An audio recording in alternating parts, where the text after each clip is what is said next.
This cold weather for a lot of you means getting that RV ready to put away for the winter.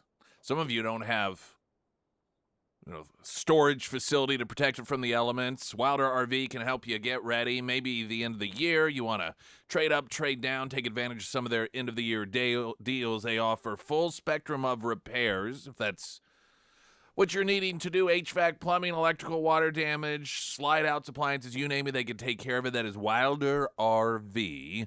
Though I know for many of you that putting her away isn't even top of mind. I mean, there's still weeks left before you're going to do that. But when you do it, make sure that you do it right with Wilder RV. Highway 13, just north of Springfield, a bit over an hour. In Clinton, Missouri, you can also find wilderrv.com and Wilder RV under Nick's endorsements at KSGF.com.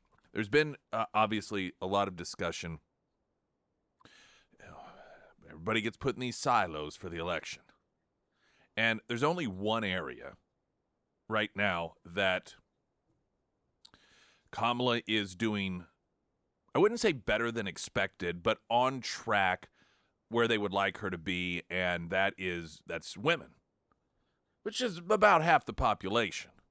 Now, she's doing worse with men. I mean, this talk about getting on Rogan's show is a demonstration that they're clearly very, very concerned about men, working men. She's not doing nearly as well. Historic lows with black men and with black women even, though still a majority of them say they're going to vote for her. It doesn't take that many in order to change the outcome of the election. But with women overall, they're still on track in an area where they're comfortable. And I think there's a number of reasons for this. I don't think it's as much about abortion as they maybe want to believe that it is. And part of the reason is because all of the fear-mongering that they have tried to convince women, there are going to be all these women, they're going to be dying in hospitals because they had miscarriages and doctors were afraid to the lies that are going on now in Missouri, these abortion up until birth organizations are falsely running ads claiming that, women are going to die from miscarriages because doctors will be afraid to treat them. They won't be able to treat them. All of that is, they're lies. And that's because they know that their position is so extreme and so radical, they have to lie in order to win over women. But the lies that had been told from the onset of overturning Roe v. Wade, most of the women who were scared they wouldn't be able to kill their own sons or daughters have found out, well, man, I've killed 2 daughters so far since then. So all of these fears that I've been hearing about that are the reasons I should be afraid have not come to fruition. They don't have friends who weren't allowed to kill their own sons when they wanted to. Maybe they had to cross into another state.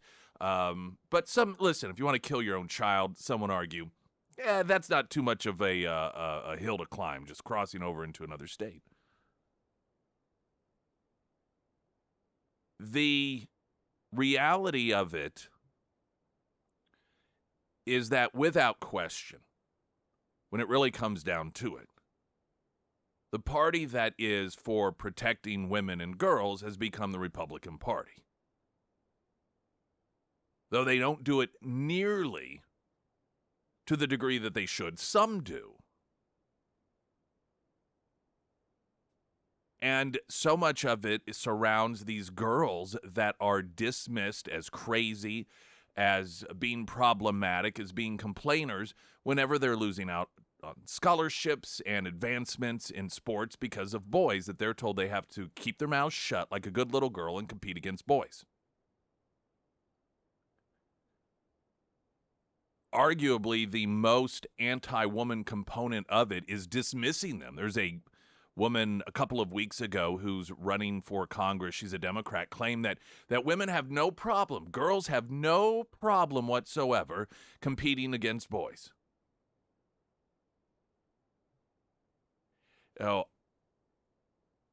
I didn't grow up in an era in which women's concerns were always dismissed, but I've seen that portrayed, particularly when it comes to accusations against a man, conflicts with a man, that ultimately the biggest barrier that girls and men suffered was that no one would believe them or listen to them because it's a man's world. And this is where the Democrats have brought us when it comes to this trans issue.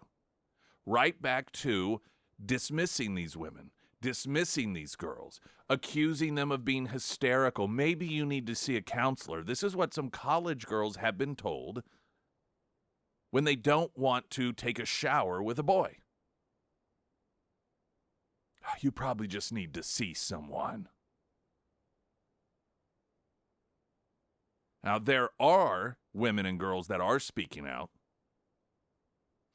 And I think that I understand the challenge here. The challenge here is that the media, they give it the Hunter laptop treatment.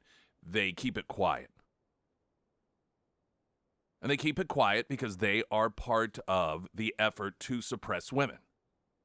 Keep their mouth shut. Just like back before my era, in which that was the prevalent approach and the prevalent attitude. Keep your mouth shut, sweetheart. This is the man's world. You will speak when you're told it's okay to speak, and you'll speak when you are told what you are allowed to speak about. And transgenderism is not one of the things that they're allowed to speak about. There's a couple of bits of audio I want to play coming up because I wanted to spend a little time highlighting how anti-female the Democrat Party has become, and the audacity of the party to claim that they are for women because they support women killing their own daughters.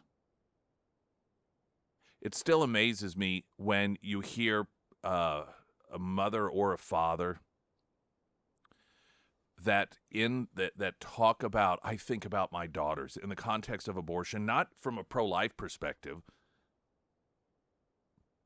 That it was a quote, and I forget which elected official or somebody running for office talking about, every time this, I just think of my daughters.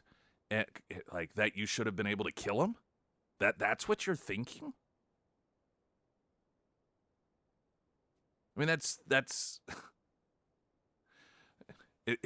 to me, it's about as dark as human beings can possibly get. But this is where we are.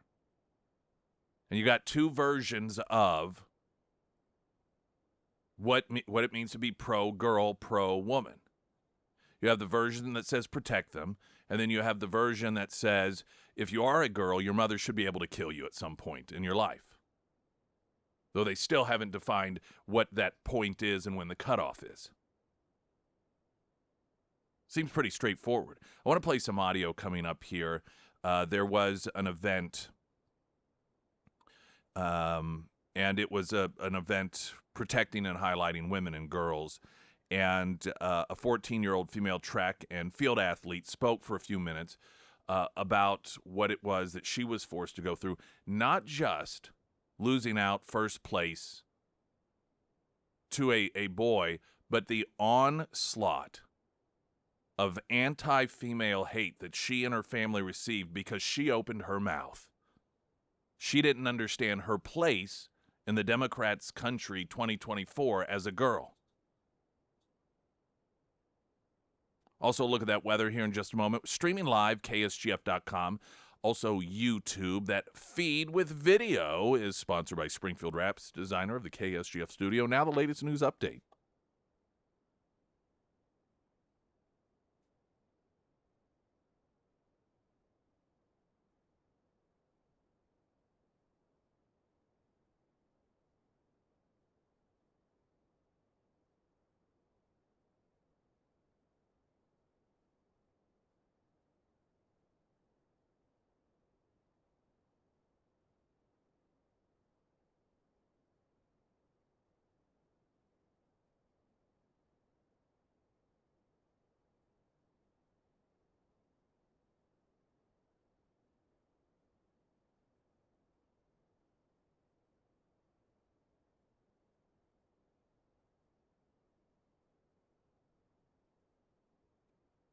And the first alert forecast from Color 10 Fox 49 meteorologist Tom Schmidt, sponsored by St. Clair the Ozarks Home Improvements. A freeze warning remains in effect until 9 a.m.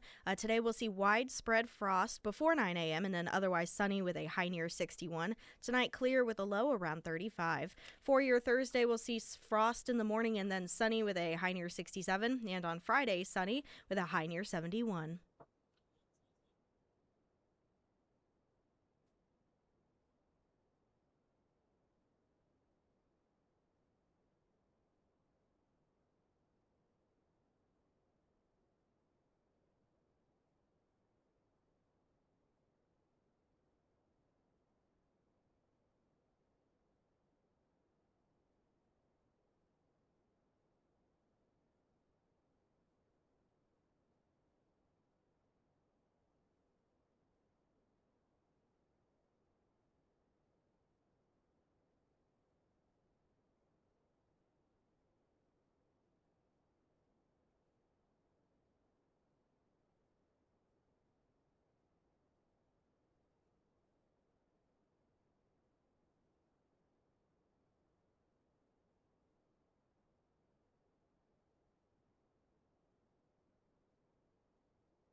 How the Grinch Stole Christmas, the musical, will be November 4th through the 7th. Great Southern Bank Broadway season.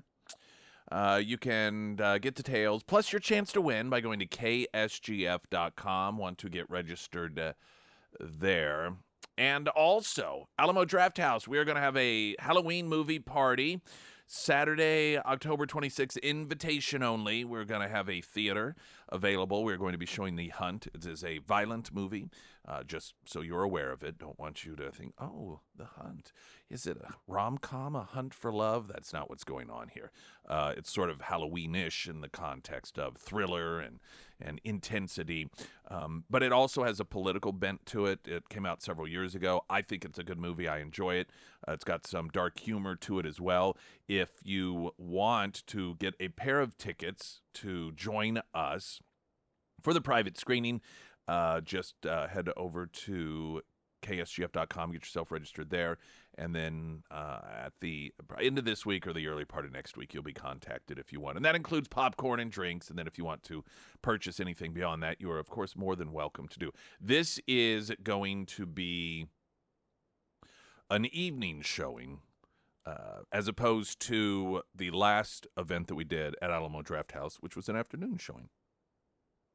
I want to share some audio with you because the Democrats have managed to make great strides against women's rights in this country, and they masqueraded around the the fight for women to have the right to kill their own daughters, which to me is kind of dark and demonic and twisted, but everyone's got their own perspective.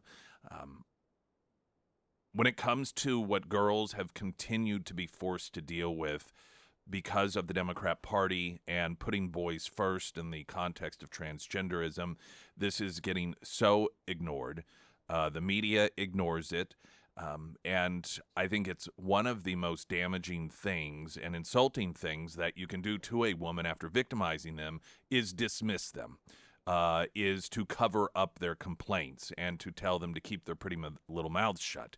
And that's what has been happening across the country. And I want to play audio of a Anna Lee Wilson. She was 14 at the time. She was forced to compete against a boy and lose to a boy at the Kashmir Junior Olympics, and she spoke about her experience at an event recently. My name is Annalie Wilson, and I'm 14 years old, and I'm a freshman for the Eastmont School District. In May of this year, I ran in the Kashmir Junior Olympics. The Junior Olympics are a regional track meet for junior high athletes who placed first or second throughout the track season. So it's a pretty big deal. It is basically the championships for our area. Sorry. I'm sure most of you have heard that at the Junior Olympics, I raced against a transgender athlete in the 1600 meter race. I had heard of this happening around our country, but I never expected to encounter it firsthand. When all of the runners had lined up to race, I noticed that this athlete was built very differently than all of the other girls, but I didn't think much of it because we were on the starting line and we were about to race. It wasn't until we were on the podium that I heard the commotion of upset adults and kids. That is when I heard that the athlete that was standing next to me on the first place podium was a biological boy. My heart sank and I felt extremely discouraged. I felt like all my hard work that I had put in throughout the year didn't matter and that it was just going to be forgotten. My family and I spoke up about how unfair this was. We didn't speak up about how unfair this was because I didn't get first and didn't win. We spoke up because boys racing against girls at this level of competition isn't right and it isn't fair. All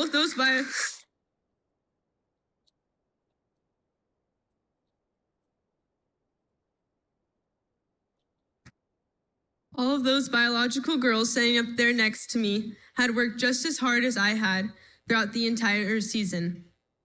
But at that moment, our hard work and talent did not matter. A coach on the transgender athletes team had heard my group of friends voicing their concerns and frustration about how unfair this was. They told my group of friends that if they were going to complain, they needed to go somewhere else and do it. Hearing this was devastating to me and my friends. It felt like we were being told to shut up, stop complaining, and just deal with it. And this is why I'm speaking up. Our female athlete voices need to be heard because we are the ones that this is personally affecting. Going through this experience has been incredibly hard. Adults have attacked my family and me for speaking up for fairness and protection of biological girls in sports. My family and I have been told by adults that we are transphobic, that I am a sore loser, and that I value winning more than a human life. We have also been told that it will be our fault and that we will be the ones responsible if this transgender athlete takes their life. And then I was told that I am simply just not good enough, and that's why I placed second. But I feel like the same people who are attacking female athletes for speaking up do not care about the mental tolls and struggles that this is also taking on female athletes. These words have affected me, and it has hurt tremendously to hear all of these things because me and my family are some of the kindest people who strive to love everyone and do what is right.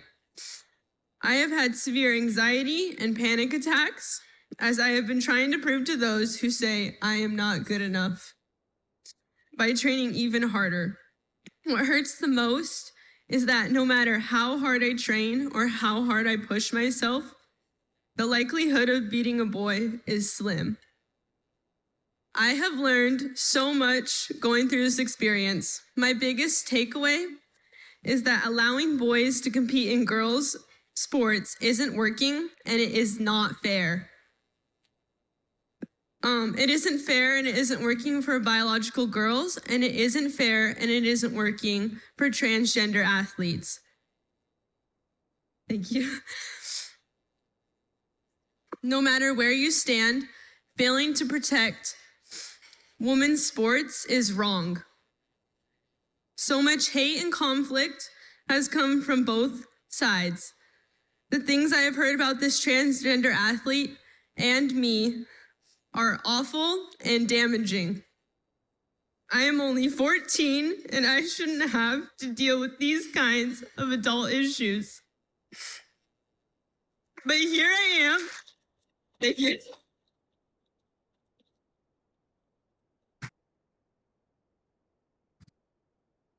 Thank you. But here I am speaking up, hoping that adults will step up and do what is right to protect and keep women's sports fair and safe for biological girls. I hope we can find a solution for all athletes to compete fairly and safely, because at 14 years old, even I can see that the current rules aren't working for biological girls or transgender athletes. Thank you. All right, again, that was Annalie Wilson, who lost out first place for Junior Olympics because she was forced to compete against a boy. She was speaking at a Liberty Day dinner. And there's so much focus on the cruelty and unfairness of that aspect. But what doesn't get highlighted enough is the treatment of girls and women who stand up for themselves by the left in this country. And here she noted, I mean, here's a 14-year-old girl. And the other girls, and they were told, if you want to complain, go do it somewhere else. Keep your mouth shut. It's like the Democrats have taken us back to the 40s and 50s, this stereotype where the women knew not to complain, where the girls knew how to, you see every so often these viral magazine ads, how to be a good wife, how to be a good girlfriend, and they're posted because of the absurdity of the suggestions, understand when it's your time to talk, know what subject matter is appropriate for you as a female to talk about. And that's what girls and women are being told today.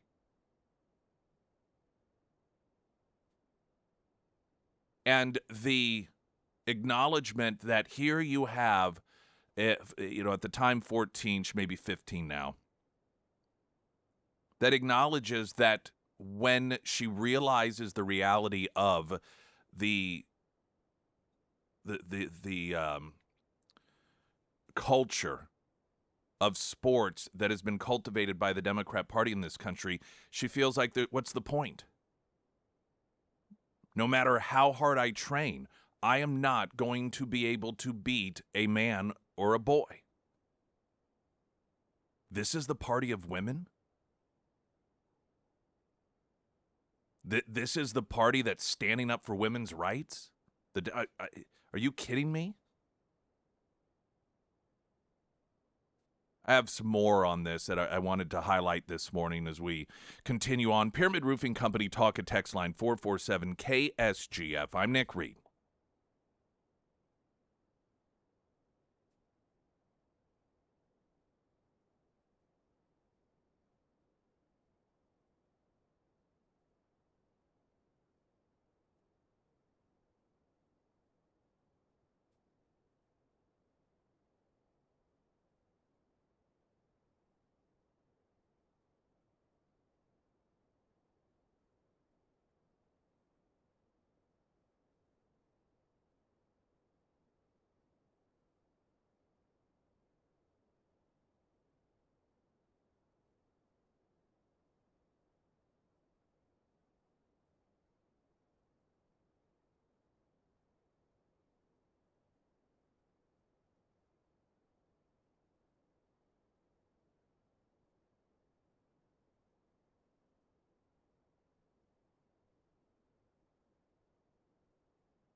All right. Shall we do a text to win before the traffic here? Sure. All right. So you have a chance to win a pair of tickets, one for Hotel of Terror, one for Dungeons of Doom. They are in close proximity, but far enough away that you get a free little hayride between the two if you would like to do so. They're fun. It's become an annual tradition with my family. And if you are wanting to be registered to win, all you have to do is text the Pyramid Roofing Company talk and text line 447 KSGF. The following word Is evil. evil. Yes. EVIL. That's it. So just text that again to the Pyramid Roofing Company talk and text line 417 447 KSGF, and you will get yourself registered for a pair of those tickets.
Springfield's Talk 1041, your first alert forecast from Color 10, Fox 49, meteorologist Tom Schmidt, sponsored by Wolfpack Cleaners, your residential and commercial cleaning professionals. We do have a freeze warning that will remain in effect until 9 a.m. Today we'll see widespread frost before 9 a.m., otherwise sunny skies with a high near 61. Tonight, clear with a low around 35. For your Thursday, widespread frost in the morning and then sunny with a high near 67. And on Friday, sunny with a high near 71. When it really comes down to it, most Democrats recognize that they are on the wrong side of history when it comes to this transgender issue, both the child abuse. I mean, there's so many angles to look at this in which they're wrong. I mean, one, taking young people who are either going through the normal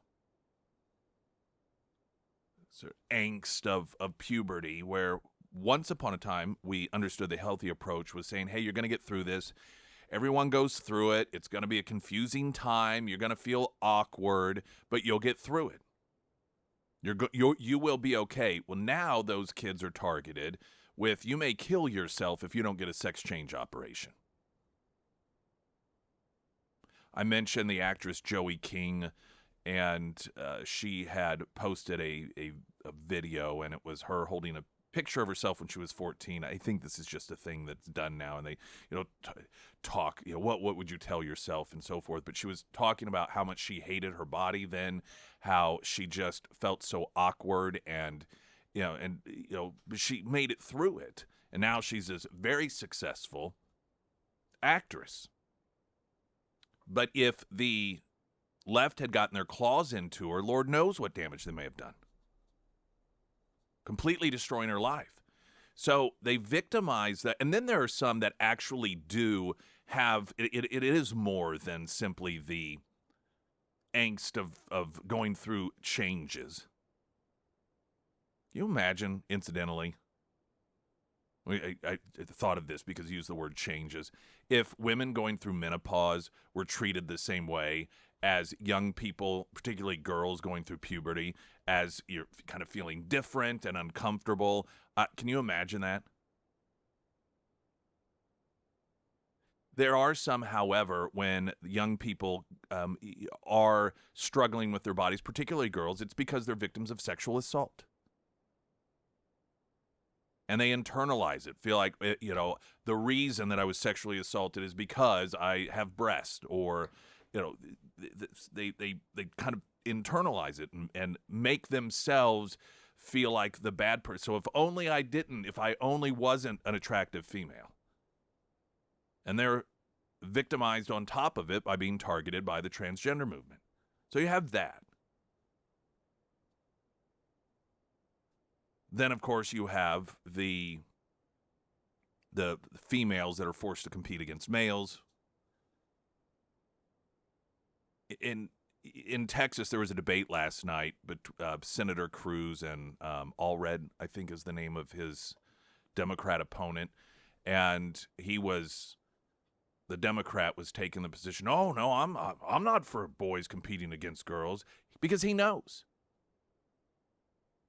He knows that the view of the Democrat Party is way out of step with normal people. That's why whenever Democrats are running in a race that is a general election, unless they're out in California, just some wacko state, if they are in normal America, they deny supporting forcing girls to compete against boys. Because they know.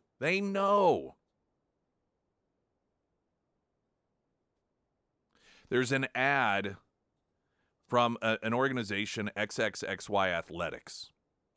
And it's a message to Nike that, I just wish this would air all over the place. I'll play it now. Dear Nike. Dear Nike. Dear Nike. Why won't you stand up for me? Why won't you stand up for me? Why won't you? Why do you claim to support women and girls? Yet when we need you most, You remain silent. Today, males are claiming our identity. our sports, Our spaces. men and boys are stealing opportunities, Medals, Trophies. and our future. And it's not fair or just. in fact, it's often dangerous. Yet you refuse to use your platform to stand up. You say you're for social justice and progress. So why do you allow men's rights to Come before ours. See, with a big platform, Comes an even bigger responsibility. You have a chance to do the right thing. not just do the easy thing. So we're asking you, Nike. So we're asking you, Nike, So we're asking you, Nike. as the biggest voice in all of sports, Will you stand up for me? Will you stand up for me? Will you stand up for me? will you stand up for me? Will you? Will you? Will you just do it? If there is a silver lining that is coming out of this push from the Democrat Party, it is watching young women really come together and stand up for themselves in the face of this overwhelming onslaught of insult and dismissiveness.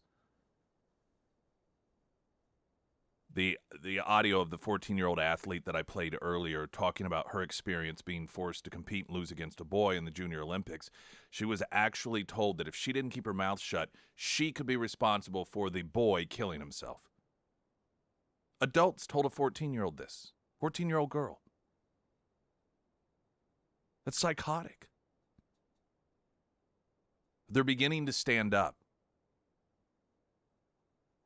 And this is an actual real movement, with so many movements that are artificial, that are virtue signaling, and what are couched as such and such rights. We went from several years ago women's rights being presented by the Democrat Party as, free feminine products, or the government forcing razor companies to charge less for female razors, and these sort of things that really ultimately are not that meaningful. But we've gone from that, and the Democrats have taken us so far backwards that what we have now are women that are having to fight for equality and their rights. And there's something, I think, to be said in terms of silver linings, the fact that you do see these young, strong, independent women standing up for themselves. And I think that there's a great celebration in that. Donald Trump has an ad that is running regarding the issue of transgenderism and the way it's being pushed. And what he has done is brilliant, because he weaves into the ad Charlemagne the God and some of his morning show hosts that are on there with him. If you don't know who Charlemagne is, he's a hardcore Democrat. He hosts a radio show in New York. It's called the Morning. I don't even remember what it's called. But anyway, it's a morning show. And he's very openly supportive of trying to get Kamala Harris elected. So there's no mistaking where he is on that. And so Trump uses some of the conversation that they had regarding Kamala Harris and transgenders, and it went into an ad.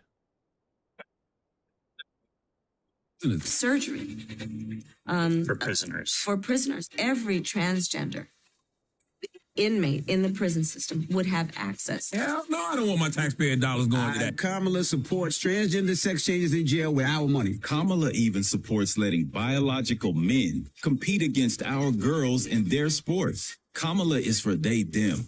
President Trump is for you. I'm Donald J. Trump, and I approve this message. Now, at the same time, there's a story about John Jacobson Jr., known as the Yacht Killer. And he was sentenced to death row back in 2009 because he murdered Thomas and Jackie Hawks to obtain money because he wanted a sex change operation.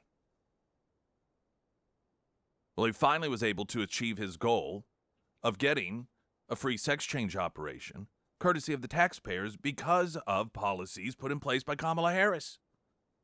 Something that you heard her bragging about in that ad. Back in 2005, Jacobson murdered the couple when he lured them onto their boat off the California coast, tied them to its anchor, and threw them overboard. Speaking to ABC News, he admitted to committing the crimes so that he could get a free sex change operation. According to the Washington Free Beacon, Jacobson underwent his surgery at taxpayer expense in 2023 due to, quote, policies and precedents set during Kamala Harris's time as the state's attorney general. Jacobson, who now goes by Skylar Dillion, wrote in a letter to the outlet, "I did receive gender-affirming surgery and breast augmentation on April 5th, 2023. CNN recently reported on the 2019 campaign questionnaire that showed Harris backed taxpayer-funded sex change surgeries for illegal immigrants. She also told the ACLU transgender inmates would receive the care they need. So this is, wanting to do this nationally. Something that she is, and again, the audio is in that ad, bragged about leading the efforts on in California. This is all about priorities. And this obsession that Kamala Harris has, along with some other Democrats, telling young girls to keep their mouths shut, telling them if you're not as athletic as a boy, too bad, maybe you can just go be a birthing person instead. Then rewarding a murderer. I mean, the irony there. The guy tied two people to an anchor and threw them. overboard, all for the purpose of getting a sex change operation. And thanks to Kamala Harris, that's exactly what he got. It's all about priorities. It's all about who comes first and who comes last. You can see why it is Kamala doesn't like talking about some of this stuff. Springfield's Talk 104.1. I'm Nick Reed.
Regarding priorities of the Harris campaign and what her administration would look like and what it has looked like under Joe Biden, and it's the criminals that always come first. It's the boys and men who want to take advantage of their physical attributes first over women.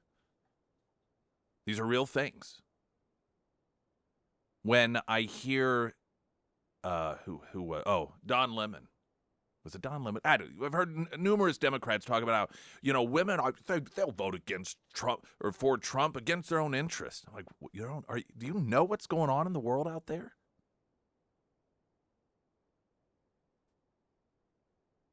Then there's the countless victims, so often women,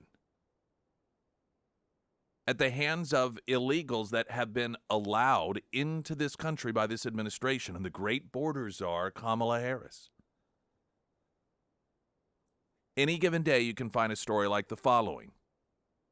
3 Honduras illegal immigrants charged with sex crimes against a child. Well, it's just the price of getting a few more dreamers in the country. 3 illegal immigrants from Honduras were arrested in Florida on Friday, charged with multiple counts of sexual assault of a minor under 12 years of age, the Palm Beach County Sheriff's Office announced. The 3 illegals entered the country during the Biden-Harris administration, with 2 of the men entering the country through the southern border in 2021 and the 3rd in 2023. The 3 men have been identified as Selvin Lopez Lopez, Eric Lopez Lopez, and Jesserson Lopez Lopez. The sheriff's office wrote in a posting, the men were arrested for numerous counts of lewd, lascivious behavior, capital sexual battery on a minor under 12 years of age. It is believed this despicable behavior took place between August 2024 to the present. The actual age of the minor was not released. An investigation into the men discovered that Selvin and Eric Lopez turned themselves into Border Patrol in 2021, but were told, oh, don't worry, just call a number for a court date, and of course they never followed up. Jesserson entered the country later and was given a 2028 court date. 2028. All three are now being held without bail at a Palm Beach County jail. And then you've got the federal government admitting that child sex trafficking reports tripled under Harris's reign as border czar. Tripled. How can you say you care about women and girls and support this? This turning back the clock decades on girls and women's rights, this opening up the floodgate for women and children to be murdered and raped by people allowed into this country illegally.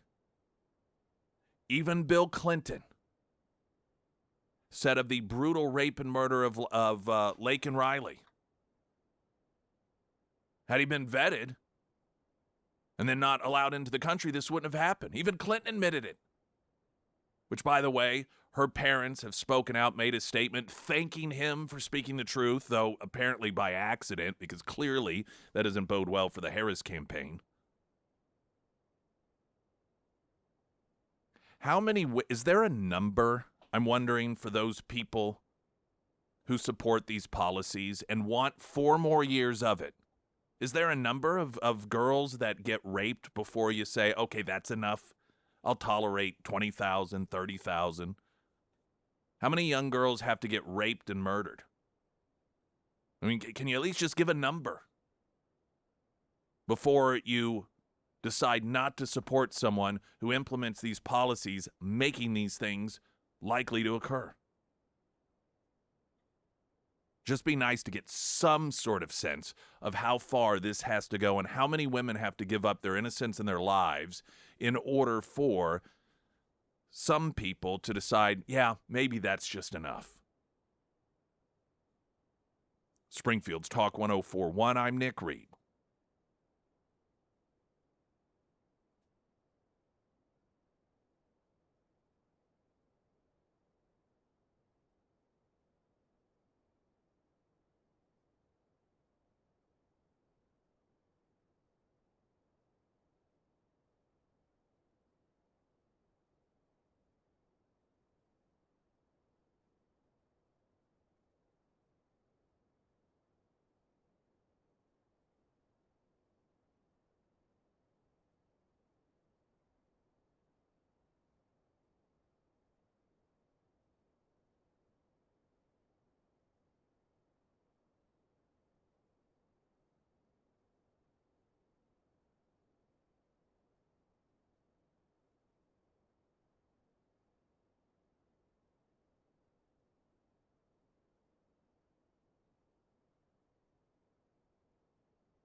A1 Custom Car Cares, this cold weather may get you to thinking about getting your vehicle ready for winter. Frostbite is something that can affect a human being in negative ways. Freezing temperatures can also have an impact on your vehicle, not just with frost on the windshield, but your different components in your vehicle. They can get brittle, and they can, during the summertime, your hoses in particular that deal with the fluids, can be fine in the summertime and autumn-like weather. But when you get into winter and some of that real brittle weather, then oftentimes that can cause hoses to burst or break and other things as well. Wintertime's a really bad time to have that stuff happen. I recommend that you have it checked out. Maybe next time you go in for an oil change, something standard, say, oh yeah, by the way, and you make sure my vehicle's ready for winter. And A1 Custom Car Care can take care of that for you.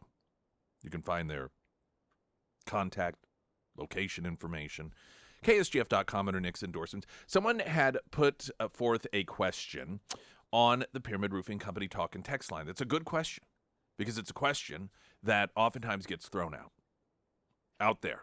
And it's in the context of illegal immigration. And it is, we should enforce our laws. And if these illegals, when you note the murders and the rapes at the hands of people who have been welcomed into this country by Biden and Harris, then people who are against your God-given right to protect yourself with a firearm will say, well, why don't you use that same argument for guns? Well, here's why. Guns, and this may sound like a cliche and a bumper sticker, but it's true, guns don't commit crimes. You can have 1 million guns, and no one gets killed by them. People are the ones who use them as tools. And guess what? We make that illegal too. Just like coming into this country illegally.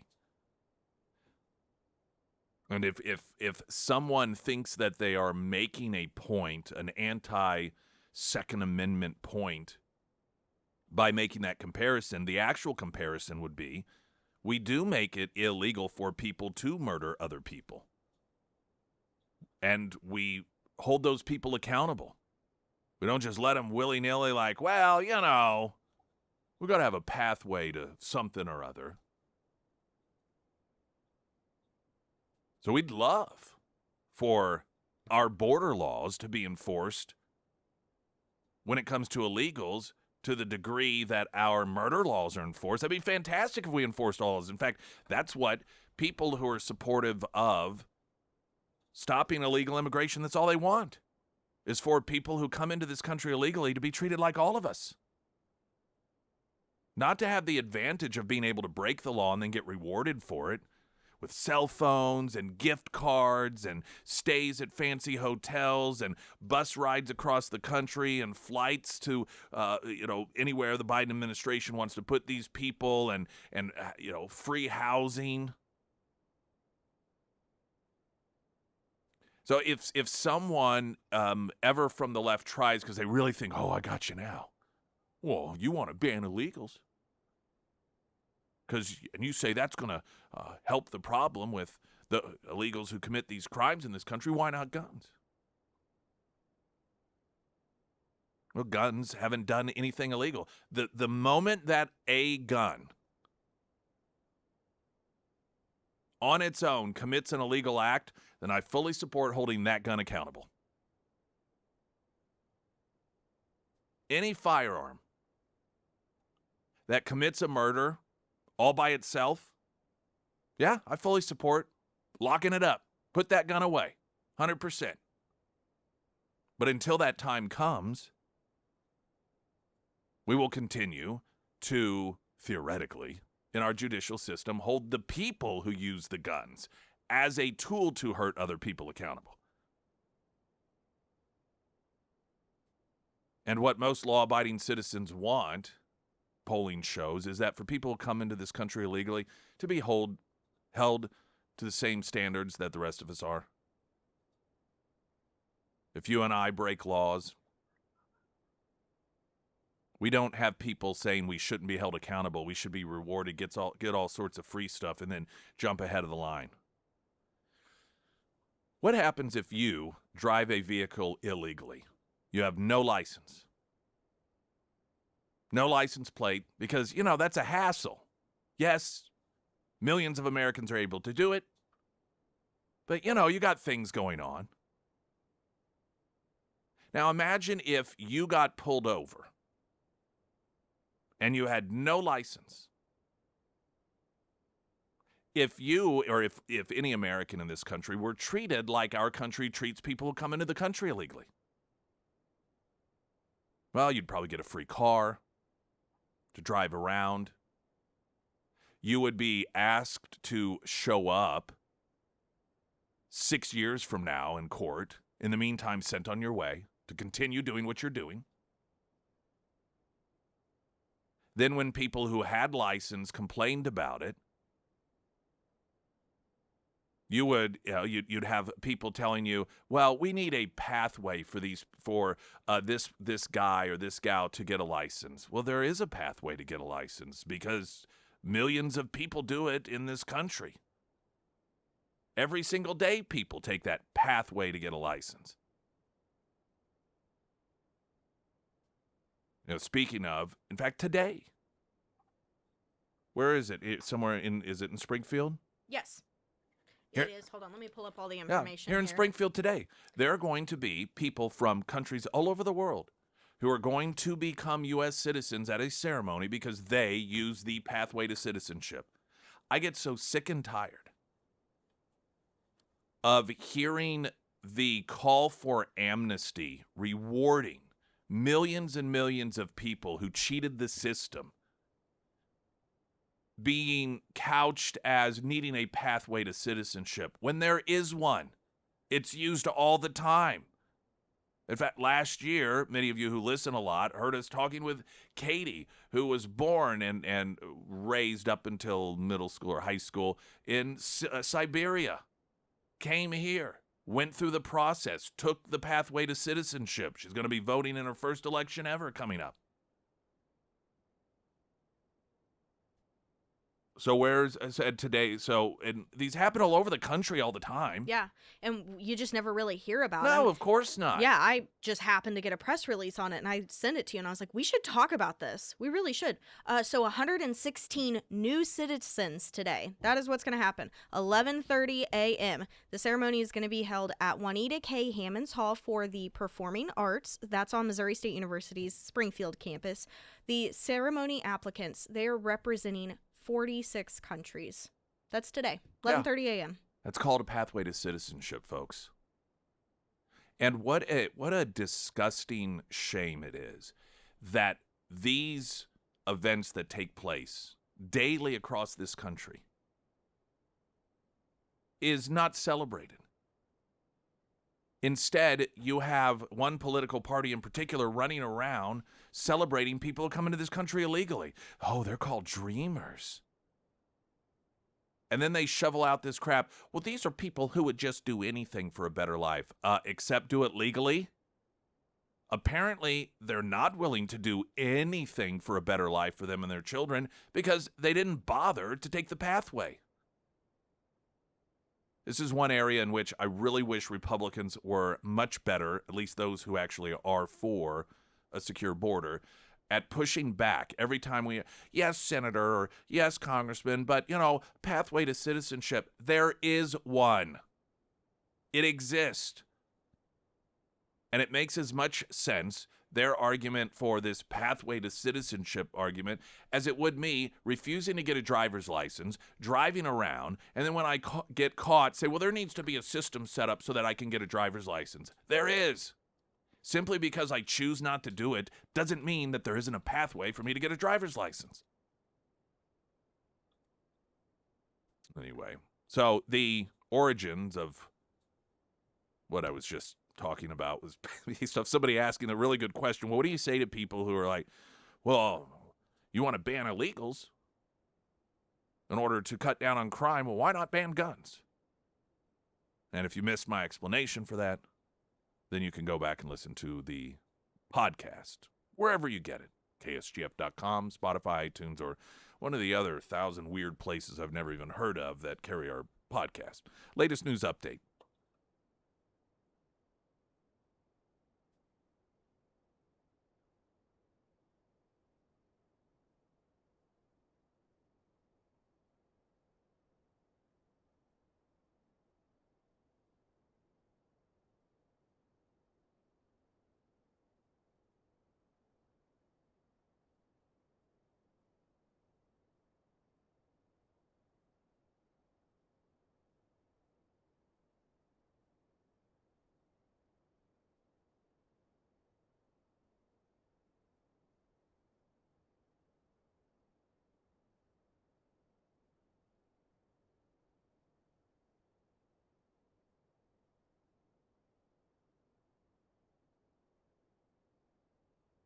And the first alert forecast from Color 10 Fox 49 meteorologist Tom Schmidt, sponsored by St. Clair the Ozarks Home Improvements. A freeze warning remains in effect until 9 a.m. Today, widespread frost before 9 a.m., otherwise sunny skies with a high near 61. Tonight, clear with a low around 35. For your Thursday, we'll see widespread frost in the morning and then sunny with a high near 67. And on Friday, sunny with a high near 71. Yeah, and by the way, it was not top of mind, but my brother reminded me via text that my sister-in-law took the pathway to citizenship, and Yeah, so there you go.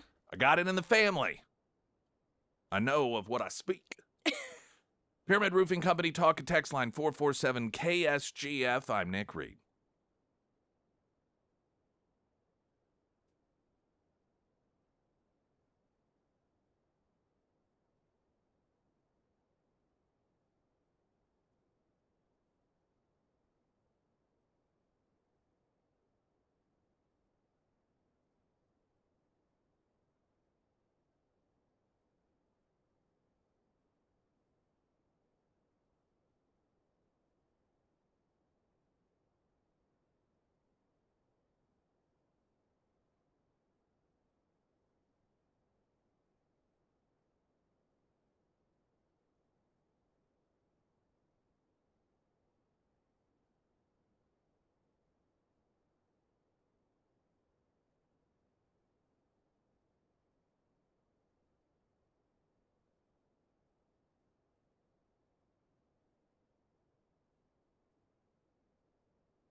You can get registered for another private showing at Alamo Draft House. We're going to be airing the movie The Hunt, several years old. It's a violent movie, just so you're aware of that when you register. I don't want you to get in there and find yourself appalled. We were kind of gearing towards Halloween movies, and we had a few ideas. But then I thought of The Hunt, and it's thriller type, there's a little bit of dark satire to it as well. I think it's a great movie, so I thought, oh, well, we'll show this one. But you have a heads up on that it is violent. There's killing of people in it, which isn't necessarily unusual, but some people don't like that. Get signed up, ksgf.com. If you win, you'll be contacted. You and a person of your choosing, you'll get to join us. This will be Saturday the 26th in the evening, 5 o'clock. And you'll get popcorn and soda. And then if you want to purchase anything, they've got great food, great dinner. They've got cocktails, beers if you want. They have a huge selection of beers. Then you can have any of that you want to. KSGF.com is where you can get all of that information and get yourself signed up. Former President Trump is joining Fox News' Harris Faulkner in Georgia to speak with an all-female audience about issues that affect them most in a town hall event that will air Wednesday. This is going to be very interesting to see how he behaves. Now, I don't mean that like if he behaves. He does very, very, very well on these podcasts that are hosted by men. In fact, Charlemagne, in an interview, I believe it was Friday, said that after that he was told by a young, I think he said a black man, who's 20 years old. He said, I'm not going to say his name, which made me think it might be somebody that was noteworthy.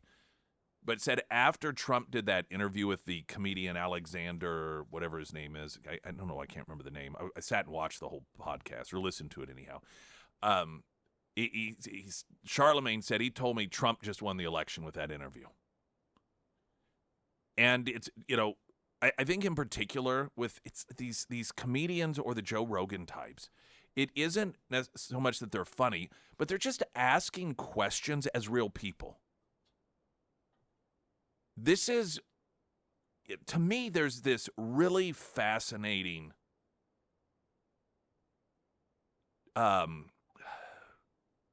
difference between what non-journalist podcasters are asking Donald Trump versus professional journalists who do not see podcasters as anything other than a bunch of amateurs who have no idea what they're doing.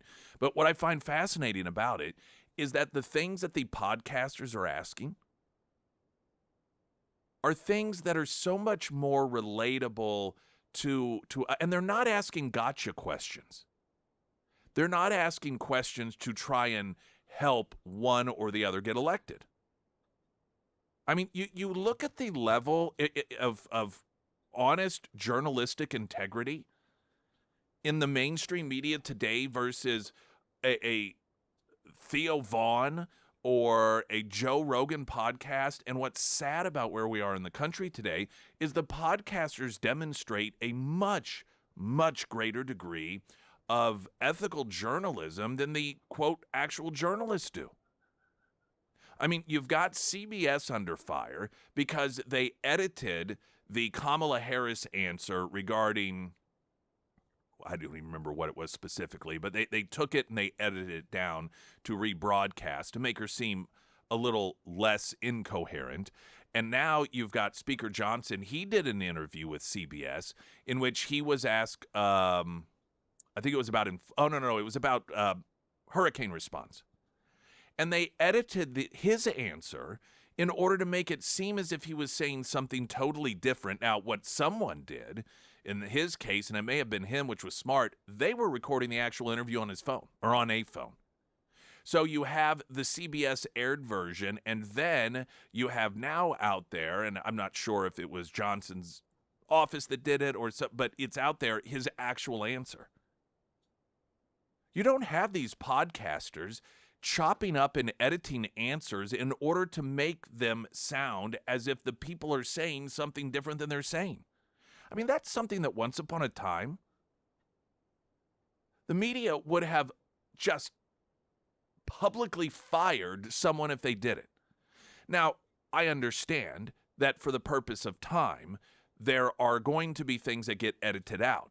But this is what I'm talking about, whether it's integrity or just skill, ability, journalistic ability. The inability for mainstream media today to recognize what you edit out that is appropriate versus what will leave the viewer or the listener having the incorrect impression as to what exactly is being said? Because they seem to default to the latter of those two, misleading people. And I think that it's interesting that when it comes to Trump, he does best whenever he's around people and being asked questions by people that are just wanting to hear his answers. They're not set up questions. In fact, the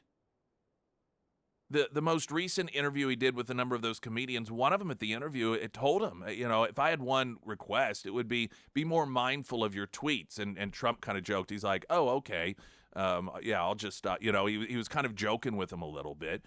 So, these aren't some softball interviews. These are individuals that are Americans that are just asking honest questions because they generally or genuinely want to hear the answers.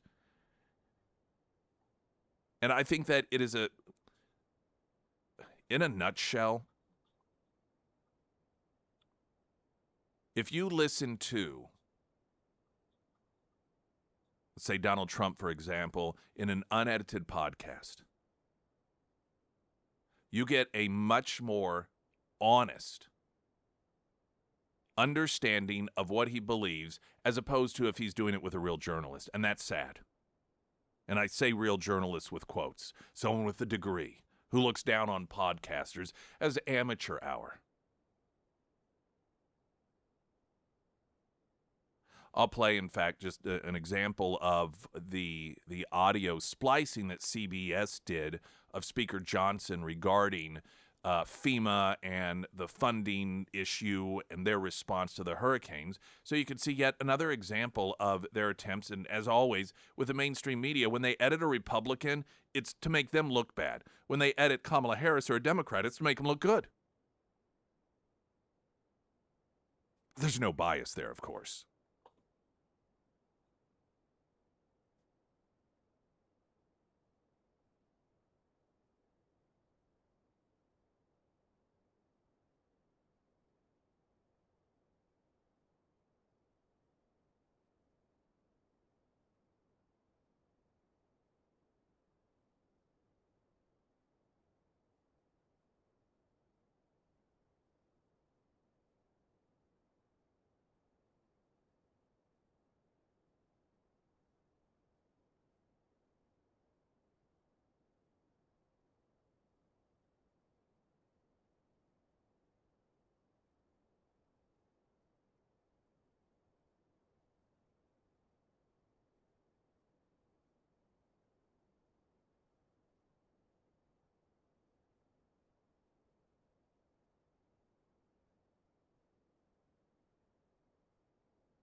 Well, it appears Kansas Territory Brew can now be found in area Price Cutters and Macadoodles.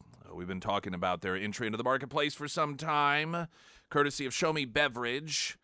Of course, this past season, you could get it on draft at Hammons Field during Springfield Cardinal games.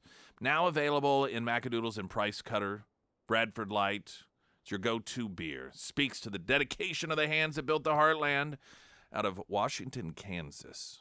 So keep an eye out for it. Springfield's Talk 1041. I'm Nick Reed. Traffic update.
Springfield's Talk 1041, your first alert forecast from Color 10 Fox 49 meteorologist Tom Schmidt, sponsored by Wolfpack Cleaners, your residential and commercial cleaning professionals. A freeze warning remains in effect until 9 a.m. for the entire listening area. Today we will see some widespread frost before 9 a.m., otherwise sunny skies with a high near 61. Tonight clear with a low around 35. For your Thursday, once again widespread frost in the morning, and then sunny with a high near 67. And on Friday, sunny with a high near 71.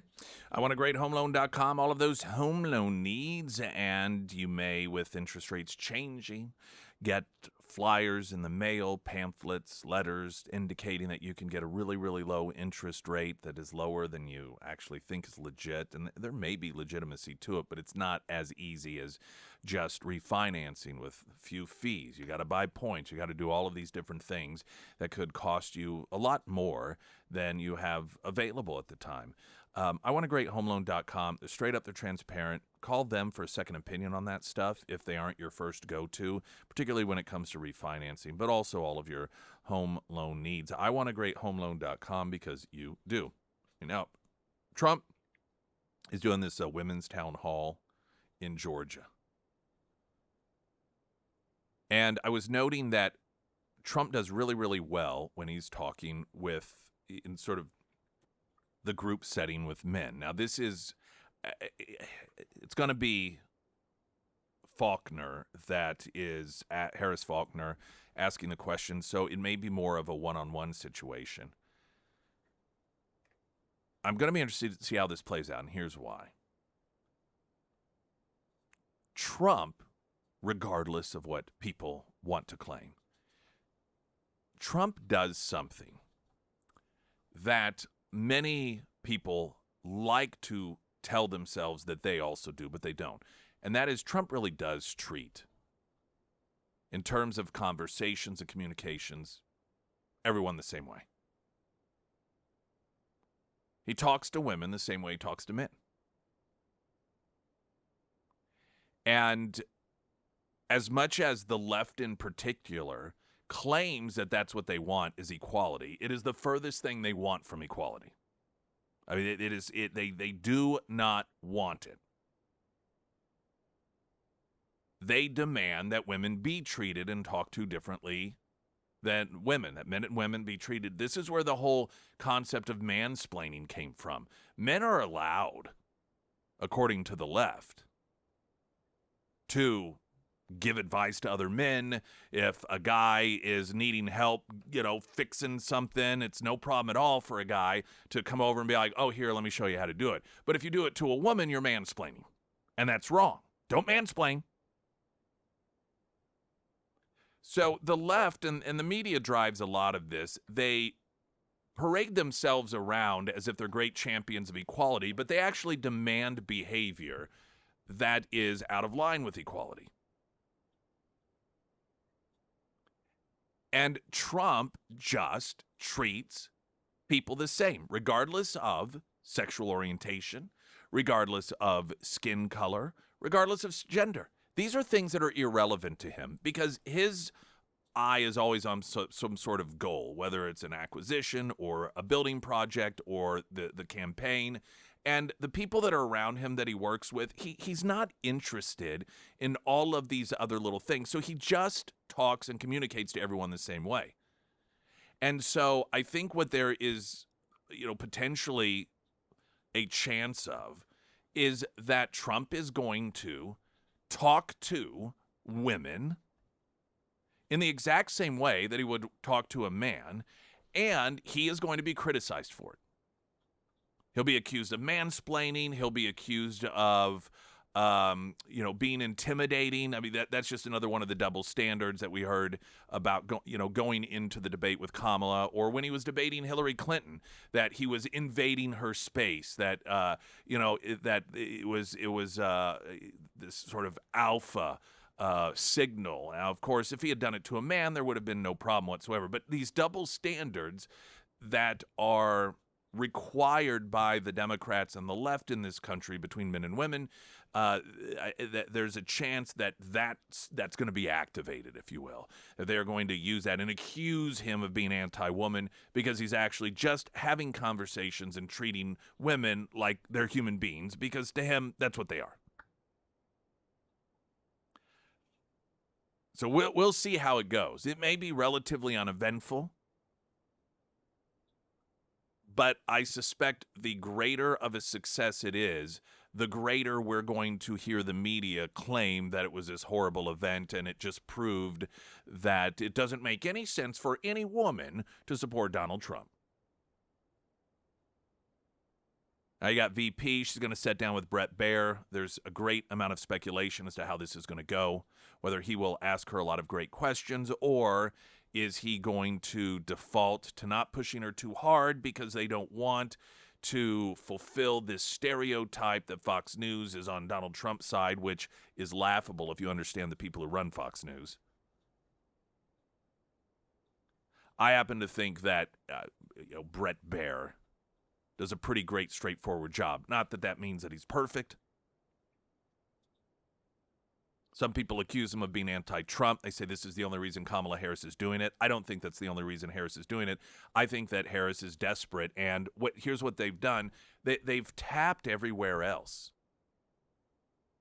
All of their go-to wells of people that they have siloed off from one another, they keep going back to them, and it's not working.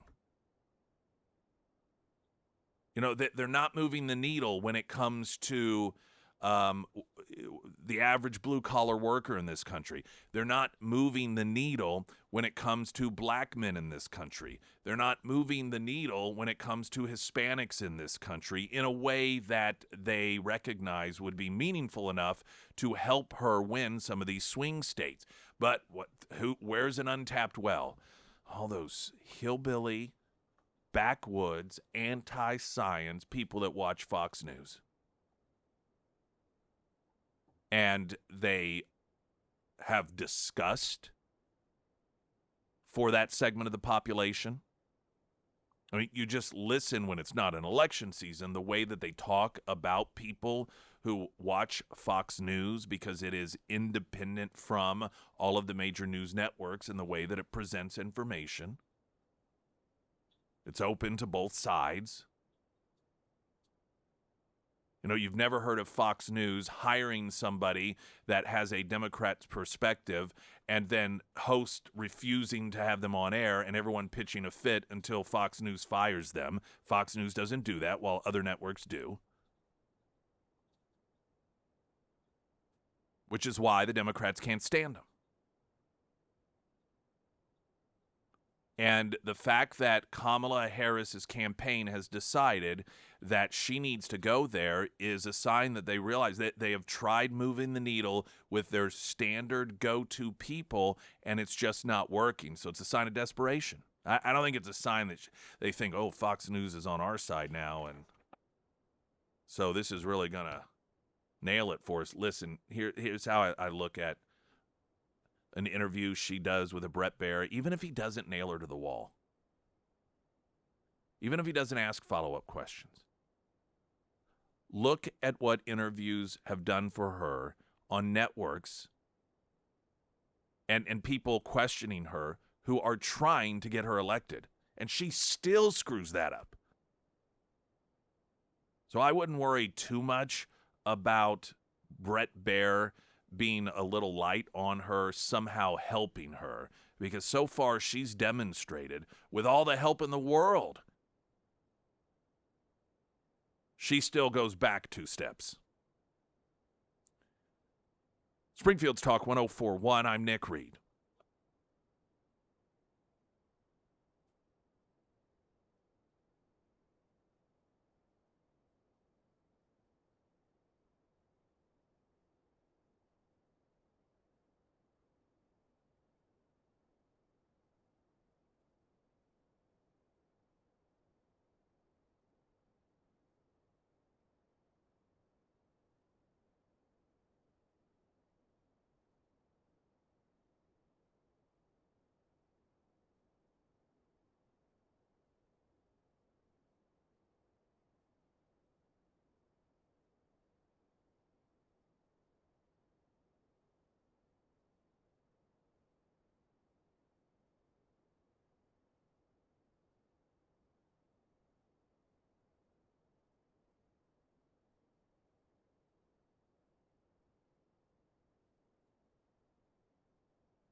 The latest gaslighting, well, we got a couple different lanes of gaslighting going on.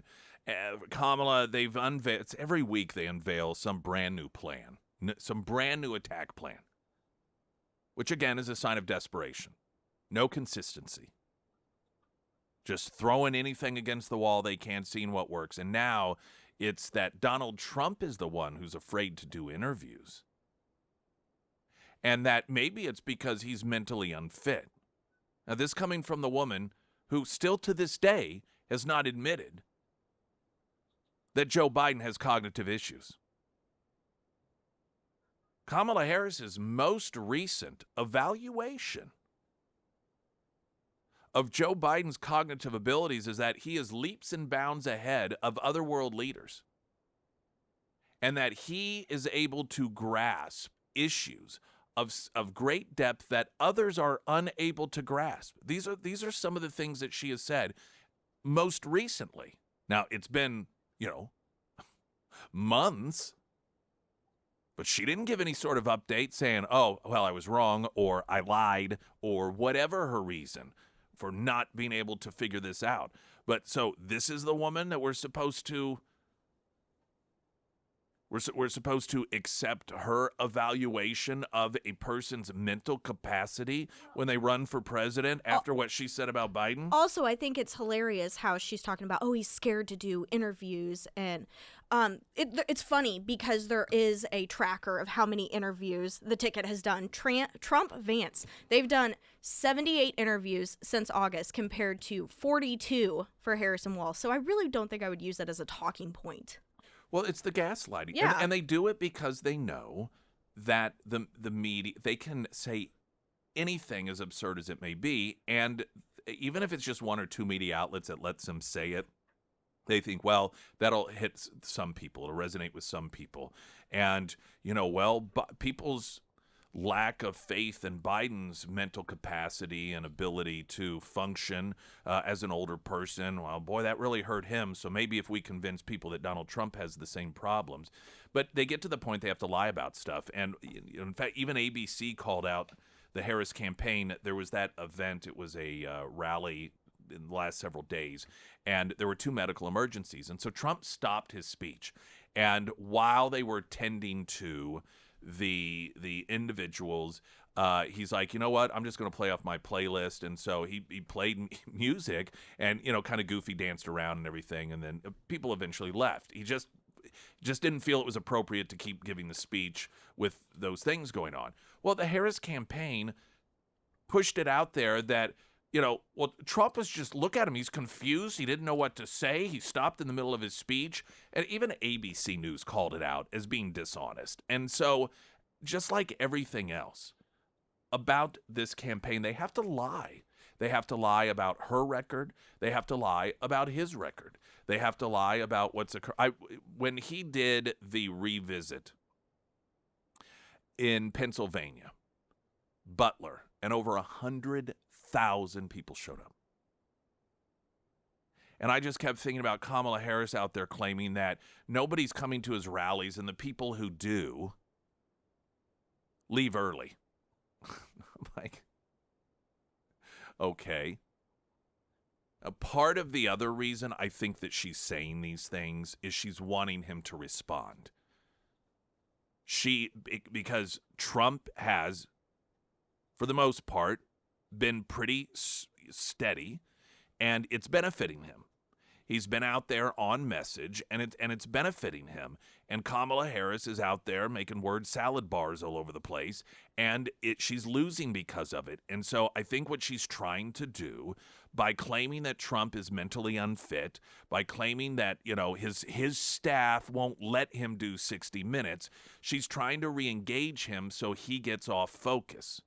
And hopefully he is not going to respond to it, because what he's doing now is working. This other thing, she keeps saying, he won't, he's the first president, and how to not do 60 minutes. He did do 60 minutes. Now, it wasn't this time around, but when he did it, this is when there was the overt attempt by 60 Minutes in order to, I think it was Leslie Stahl that did the interview. That was 60 Minutes, wasn't it? Where she was claiming that there was no evidence whatsoever that the laptop was real. And Trump's position has been, when they apologize for that, then I'll sit down with him again. And I don't blame him. If you have an outlet that brazenly coordinates with deep state people to cover up information because it might hurt or it might help you, and they don't even say, you know what, we were wrong, why would you sit down with people like that? Because they're demonstrating that they do not think it's wrong to lie, they do not think it's wrong to censor, and they do not think it's wrong to mislead their own viewers about what's going on, as long as it serves their purpose of helping their candidate get elected. Why sit down with someone like that? Listen, it's different if they're like, you know what, we were wrong as an error in judgment. Shouldn't have listened to those people. It happens. At least then it demonstrates that they want to, at the very least, portray themselves as recognizing that they were wrong and they made a mistake. But if they're instead, they embrace what they did. So Trump has sat down with 60 Minutes, and he said he's willing to again. All they have to do is admit they're wrong and apologize. And no one's denying that they weren't wrong. It's very clear that they were wrong.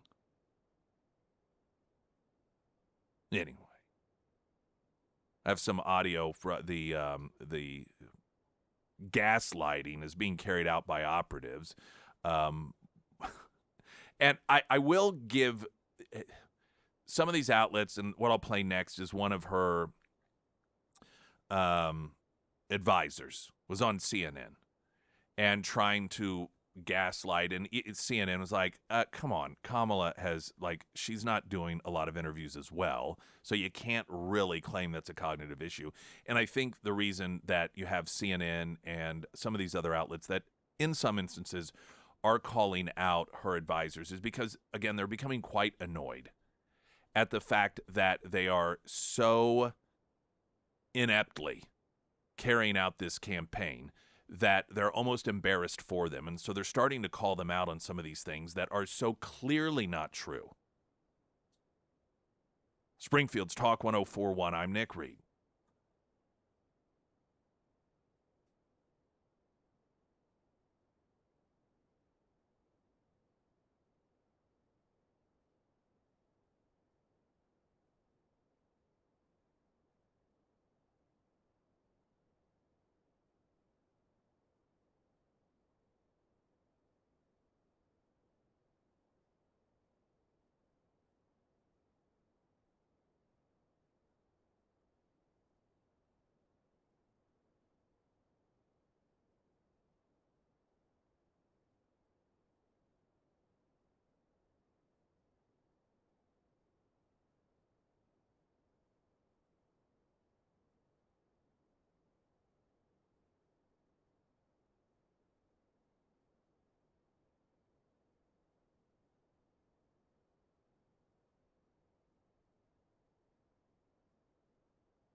So this week's gaslighting from the Democrats is that Donald Trump is afraid to give speeches. He's afraid to give interviews. A guy that is almost every day. I mean, this guy will talk to anyone. Now, they keep using 60 Minutes as some sort of evidence that that his people are. They're trying to make it seem like everyone knows that he's just lost it. He's just like Joe Biden, other than Joe Biden's the smartest man in the world. This is Ian Sams on CNN, one of her advisors, and I believe this is opening with the CNN reporter, is because they're arguing that Trump won't do a 60 Minutes interview, so that's proof he's got cognitive decline.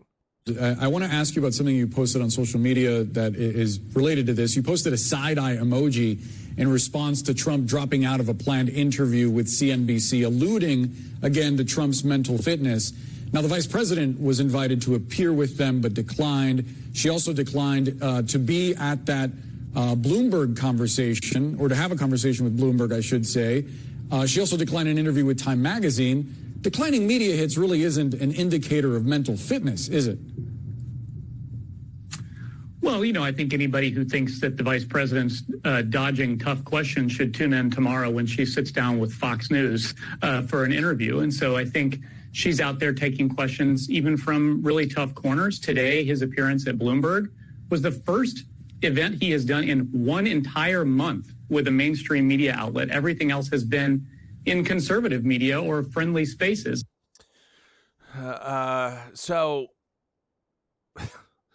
this is, again, this week's gaslighting.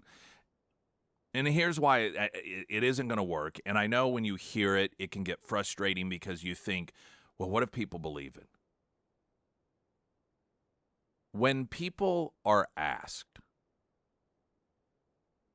about their biggest concerns, undecided, it's economy, it's border, and there's one consistent theme that you hear from so many of these people, and that is we still don't know what Kamala stands for.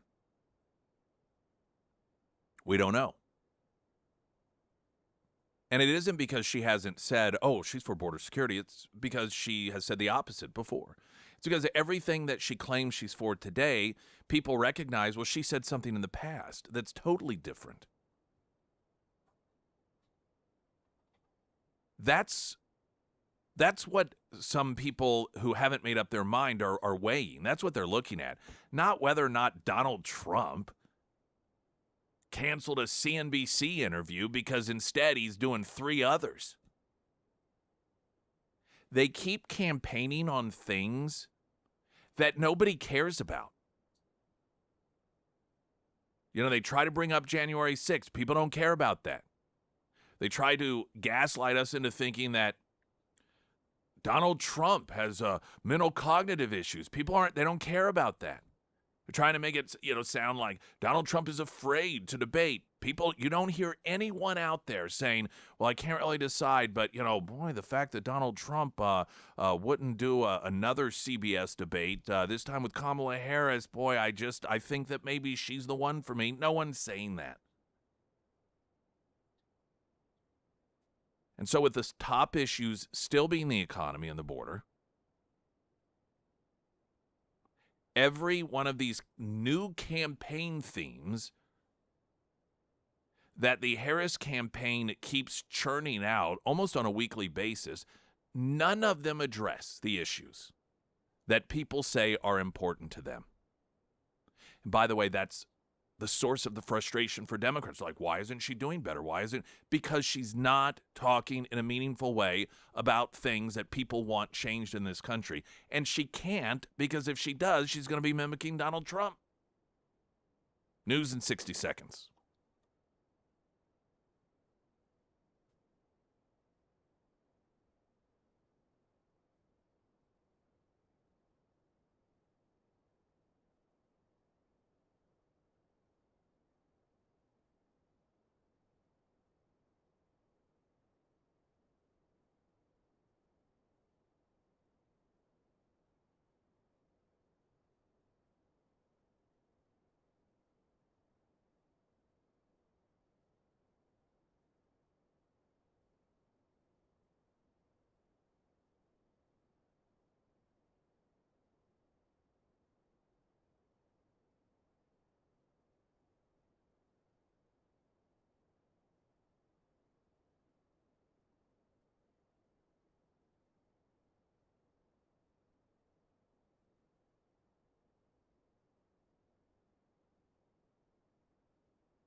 Springfield's Talk 104.1. I am Nick Reed. Kamala keeps getting thrown under the bus by her own people to the point you're wondering, are they just that bad at what they do? Or is there this attempt to sabotage her? Not because they want Trump to win, but I think there's a lot of jealousy going on. And I think there's a lot of this, who do you think you are? We're trying to, you were handed the nomination. You were bought the nomination by billionaires. And they've created these unrealistic expectations for her. It's just a fascinating thing to watch. They pick someone who's highly unqualified to, frankly, even run for president. And then when she demonstrates with consistency how poorly she does at this, they get mad at her. This is why Politico and Axios and these other left-wing outlets continue to write about Democrats being upset, Democrats, not understanding why Harris isn't out there doing more. She's doing Kamala Harris. This is who she is. You all are the ones who picked her. Now, not the voters. They picked Joe Biden. Again, the donors overthrew that election and then picked her. It's just like you were the ones who insisted on Joe Biden the second time around. This is what you wanted. It's as if they almost fool themselves. They get themselves convinced. And what's so weird about it, to normal people like you and me, is it's the same people that just months before were saying that Biden should drop Kamala from the ticket because she was the drag on the ticket. For those of you who are Kamala supporters, you have to understand how, you don't have to understand, but if you want to understand us, you need to understand that is difficult for us to comprehend. How a candidate that your own party, your own people in the media were calling for to be dropped from the ticket because she was really bad at what she did and was a drag on the ticket. This isn't, obviously Republicans criticized her, but it was coming from the Democrat quarters for her to be dropped from the ticket. And the reason was because she was so bad at what she did that it was hurting him. So it's difficult for us to understand why it is then you all are surprised that she's not doing better. At what? She's doing what she's always done. This is this failure to connect, this failure to articulate is not anything new. It's like hiring a barbershop quartet for an event and then being really annoyed when they show up and start singing barbershop quartet songs. You're like, well, why are they doing this? This isn't entertaining. This is what you paid for. This is what the donors paid for. They paid for Kamala Harris.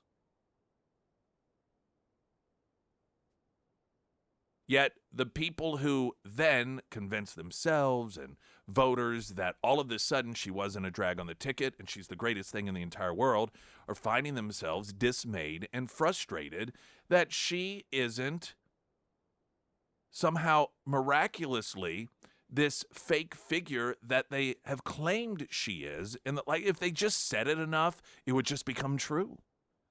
I think that's what they thought. You had Bill Clinton during the event over the weekend talking about that poor, like in Raleigh, that poor 12-year-old girl that was raped and tortured and murdered by people in this country illegally, and Bill Clinton making the argument that, well, if he had been vetted and not let in this country, then she'd still be alive. Well, there's a campaign ad for Donald Trump. What is he saying? I mean, of all the things, why would he make this argument? Is he losing it cognitively? Is this a subconscious jab at Kamala Harris? I mean, these things keep happening for some reason. This is Tim Walz yesterday talking about the current conditions of things right now. We're 4 years in, almost 3.5 years into Democrat policies running this country. Look, you all know it. We can't have 4 more years of this. We won't have 4 more years of it. We won't. And this isn't the first time he said this. Your campaign theme on any given day, it rotates, it changes, but one of the themes is that turning the page, something, new. We can't have 4 more years of this. But then Kamala Harris herself, just a week ago, goes on 2 shows and says, I wouldn't change anything. Okay. One would almost think, if they did not know how bad she is at this, that she's trying to sabotage her own campaign when they're working so drastically to try and convince people that she is not connected to this administration, that voting for her is a change from the policies of the last 4 years, and then she not once but twice says, I wouldn't change a single thing. What the hell? It's mystifying.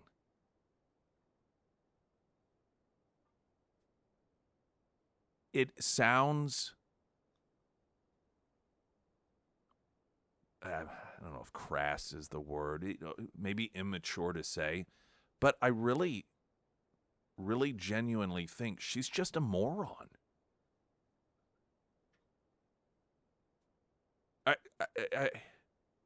To reduce it down to that seems to oversimplify the situation, and, well, clearly she can't just be a moron. I mean, she's made it to run for president. Well, she didn't really make it there herself.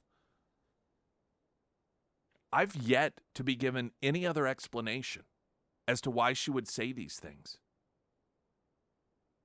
other than she's a moron. And I think people forget that what these individuals are running for is the presidency. These are the people that are, I want to use the example, supposed to secure the border. She was already given that job. And can you imagine what this world is going to look like if she's running this country when she has demonstrated she is an idiot? Yeah, you can say a lot of things about Trump. Crass. Rambles. Says things that make your eyes roll. Yeah, okay.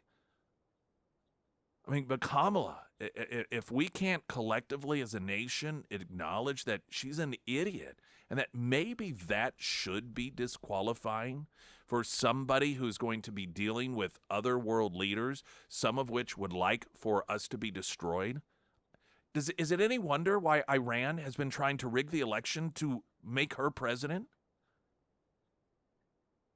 Whether it is trying to assassinate Trump so she by default becomes president, or illegally hacking into their campaign information and then giving it to the Biden-Harris campaign, or the Harris campaign now. It becomes pretty clear why it is that you have a country like Iran that is so desperately trying to get her elected president. It's for the same reasons bin Laden wrote about wanting Joe Biden to be president, I suspect. In that context, I want to talk about these reports and that the Biden administration announced that, oh, don't worry, Israel told us they're not going to attack Iran's nuclear capabilities or their oil fields, which kind of leaves other than if you're just going to take out top leadership, I'm not sure what else they can do. This means one of two things happened. The Israelis provided that information knowing that the Biden administration would leak it out, or they just, or it's not true. that the administration is once again trying to give an advantage to Hamas by cutting the knees out from under the Israelis and making that announcement. I think a lot of people probably, it's already off their radar that Iran hasn't responded to the latest attack by Iran. And it was just a couple weeks ago that it was pretty clear the discussion was, is Iran going to take out their nuclear facilities or not? What is it they're going to do? There is going to be some sort of response. And it seems as if just a couple of weeks later, we've forgotten about that. I think that Israel may be in a holding pattern right now. And I think it has to do with our election. But first, the latest news update.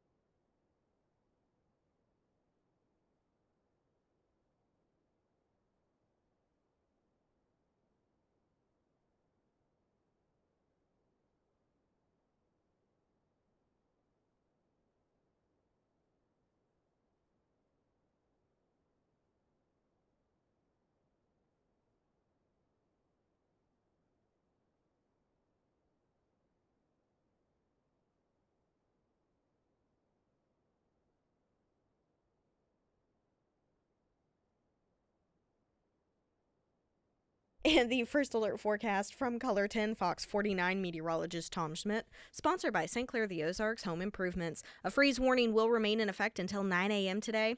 We'll see widespread frost before 9 a.m., otherwise sunny with a high near 61. Tonight, clear with a low around 35. For your Thursday, once again, widespread frost in the morning and then sunny with a high near 67. And on Friday, sunny with a high near 71.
Pyramid Roofing Company talk and text line. We were talking about the citizenship ceremony that will be taking place. What did you say, 62 countries? This is at Juanita K today? I think it was 46. 46 countries.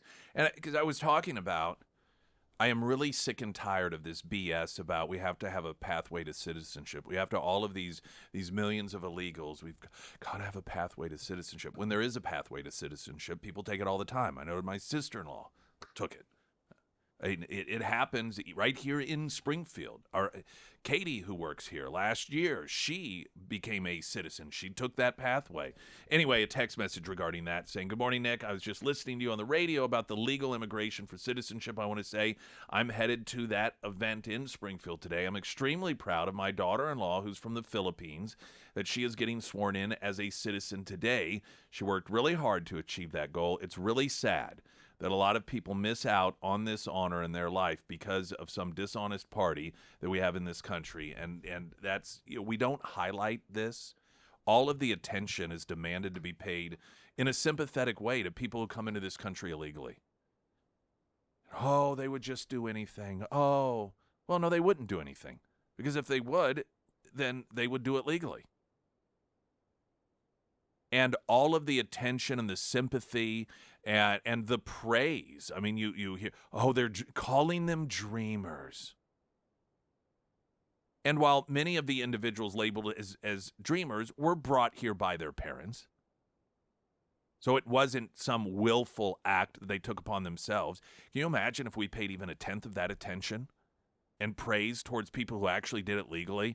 And what a sad and frankly pathetic welcome to give people who are so proud that they are becoming U.S. citizens to not even recognize them, but instead talk about, oh, we need a pathway of citizenship for those who came here illegally. What a spit in the face. Wanted to mention, there's this report yesterday or the day before, the Biden administration revealed that Israel has let us know, oh, don't worry, we're not going to retaliate against Iran by way of taking out their nuclear capabilities or oil fields. Now, as usual with this administration, you have no idea what's the truth. You have no idea if this is the truth, but they're releasing it in order to try and just give a heads up to Iran to be helpful to them if this was something that was done to undermine whatever the Israeli response is going to be, sort of signaling to Iran, hey, here's what may be coming. Because think about it, there aren't that many options. And everyone has pretty much accepted that Israel is going to retaliate, but we don't know how. Well, why would you, like two of the biggest forms of retaliation, oil fields and nuclear capabilities, why would you reveal, oh, by the way, you don't have to worry about this stuff because Israel's not going to attack in that way? I'm sure there's a list of, here's what we think they may do. Well, you just took away two of them, so that allows Iran to be better prepared. So we don't know. I think that there is a very good chance, if possible, the Israelis are waiting to see the outcome of the election here in the United States. Now, if there comes a moment in time or there is another attack by Iran or Iran proxies on Israel, that may change.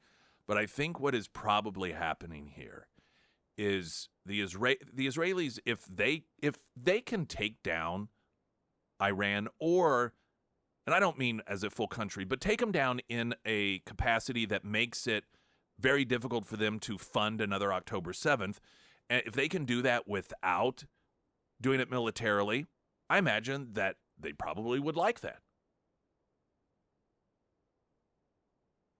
They know that Iran, under the Trump administration, was in that place. That they had been brought to their knees by the Trump administration's enforcement of the all of the sanctions. And that made things much, much easier for the Israelis because they didn't have to worry about Iran funneling hundreds of millions of dollars to organizations like Hamas and the Houthis, Hezbollah. But if Trump doesn't win,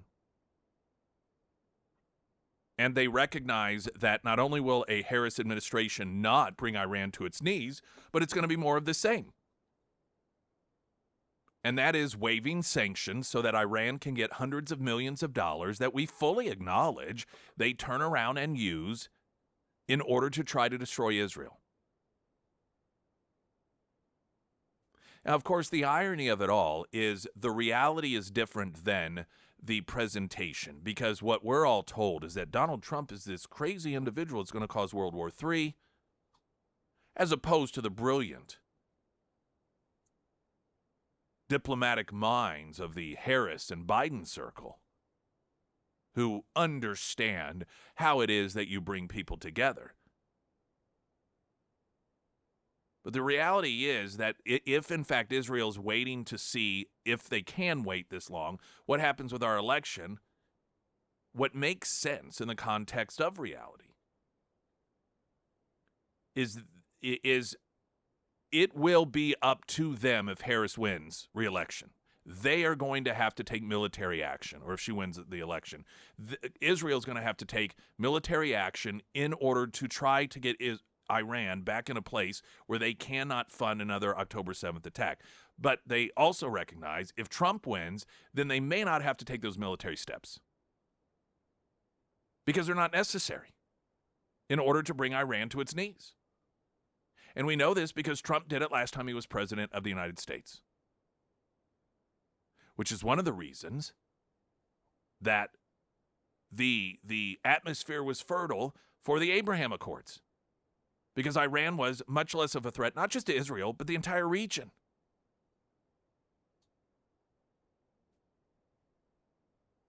I think this election is something that is a very significant component to how Israel may respond to Iran. And that would be militarily, if Kamala Harris wins, and economically, if Trump wins. And you tell me which one is the most desired path. Springfield's Talk 104.1, I'm Nick Reed.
All right, some contest information. Number one, How the Grinch Stole Christmas, the musical. At the Great Southern Bank Broadway season, you can catch the show between November 4th and November 7th, and you can register to win a pair of tickets by going to ksgf.com. We also have upcoming another private movie viewing at Alamo Draft House. This will be on Saturday, October 26th. If you win, you can register for this. The movie is The Hunt. It is a violent movie. Just be prepared for that. Of course, you can look it up if you want to.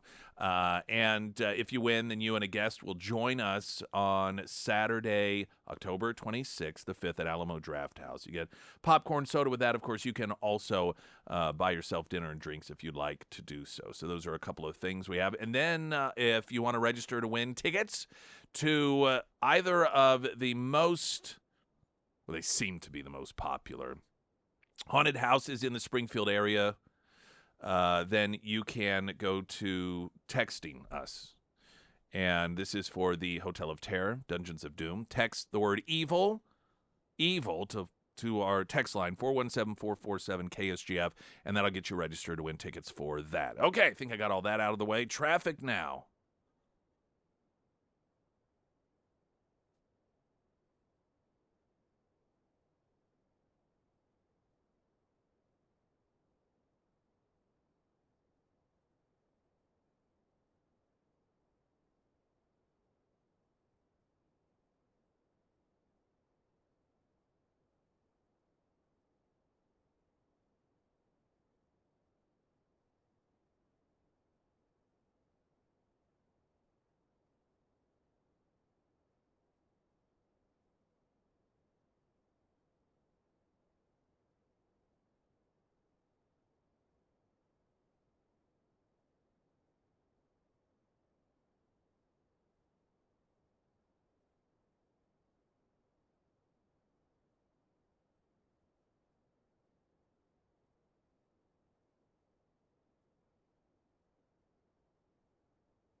Springfield's Talk 1041, your first alert forecast from Color 10, Fox 49 meteorologist Tom Schmidt, sponsored by Wolfpack Cleaners, your residential and commercial cleaning professionals. A freeze warning remains in effect for the entire KSGF listening area until 9 a.m. Today we will see some widespread frost, mainly before 9 a.m., otherwise sunny with a high near 61. Tonight clear with a low around 35. For your Thursday, once again, widespread frost in the morning and then sunny with a high near 67. And on Friday, sunny with a high near 71. I was having a conversation with someone yesterday about the fact that, well, he had mentioned that it seems as if we're at this point in our country where it's just like 50-50 and no one's budging.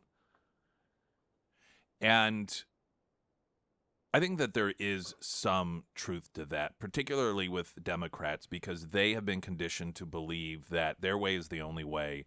And it's it's not based on results, but we're good, they're evil. And you hear it all the time. You know, Donald Trump is a danger. Donald Trump is this. I mean, rarely a day goes by that you don't hear essentially what is a call for his assassination.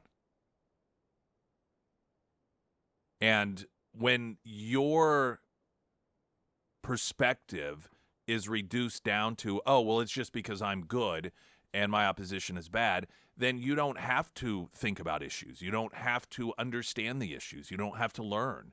You certainly don't have to validate evil people by listening to their perspective.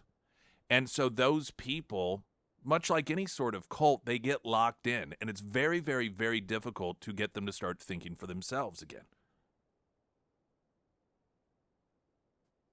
What I do like to see, and I think that it is hopeful in this country, people of color, specifically black people, that are increasingly openly asking questions that segment of the population for a very long time have not asked. And it's because they've been told, if you're black, you vote for me as a Democrat. I mean, Joe Biden just flat out said it. You ain't black if you don't support me, he said. And you have Obama out there lecturing black people. You have to vote for Kamala. And for the longest time, and it still does exist, you have this huge segment of that population that doesn't really ask questions. They certainly don't do it publicly. They just fall in line and they vote for Democrats. But there's a small crack in that's been occurring, and you have people of color that are increasingly asking questions. And I just think that is a great sign anytime humans do that. Anytime a person's like, okay, I know what I'm being told, but what about this? Explain this.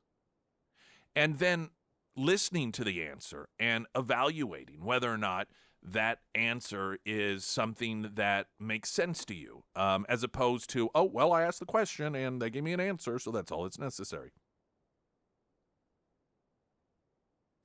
The fact that segment of the population that is so long, the Democrats have been so long successful at telling them to sit down, keep their mouths shut, and show up on voting day, has relatively high-profile people that are coming out, and they're no longer playing that game. I think that's very encouraging.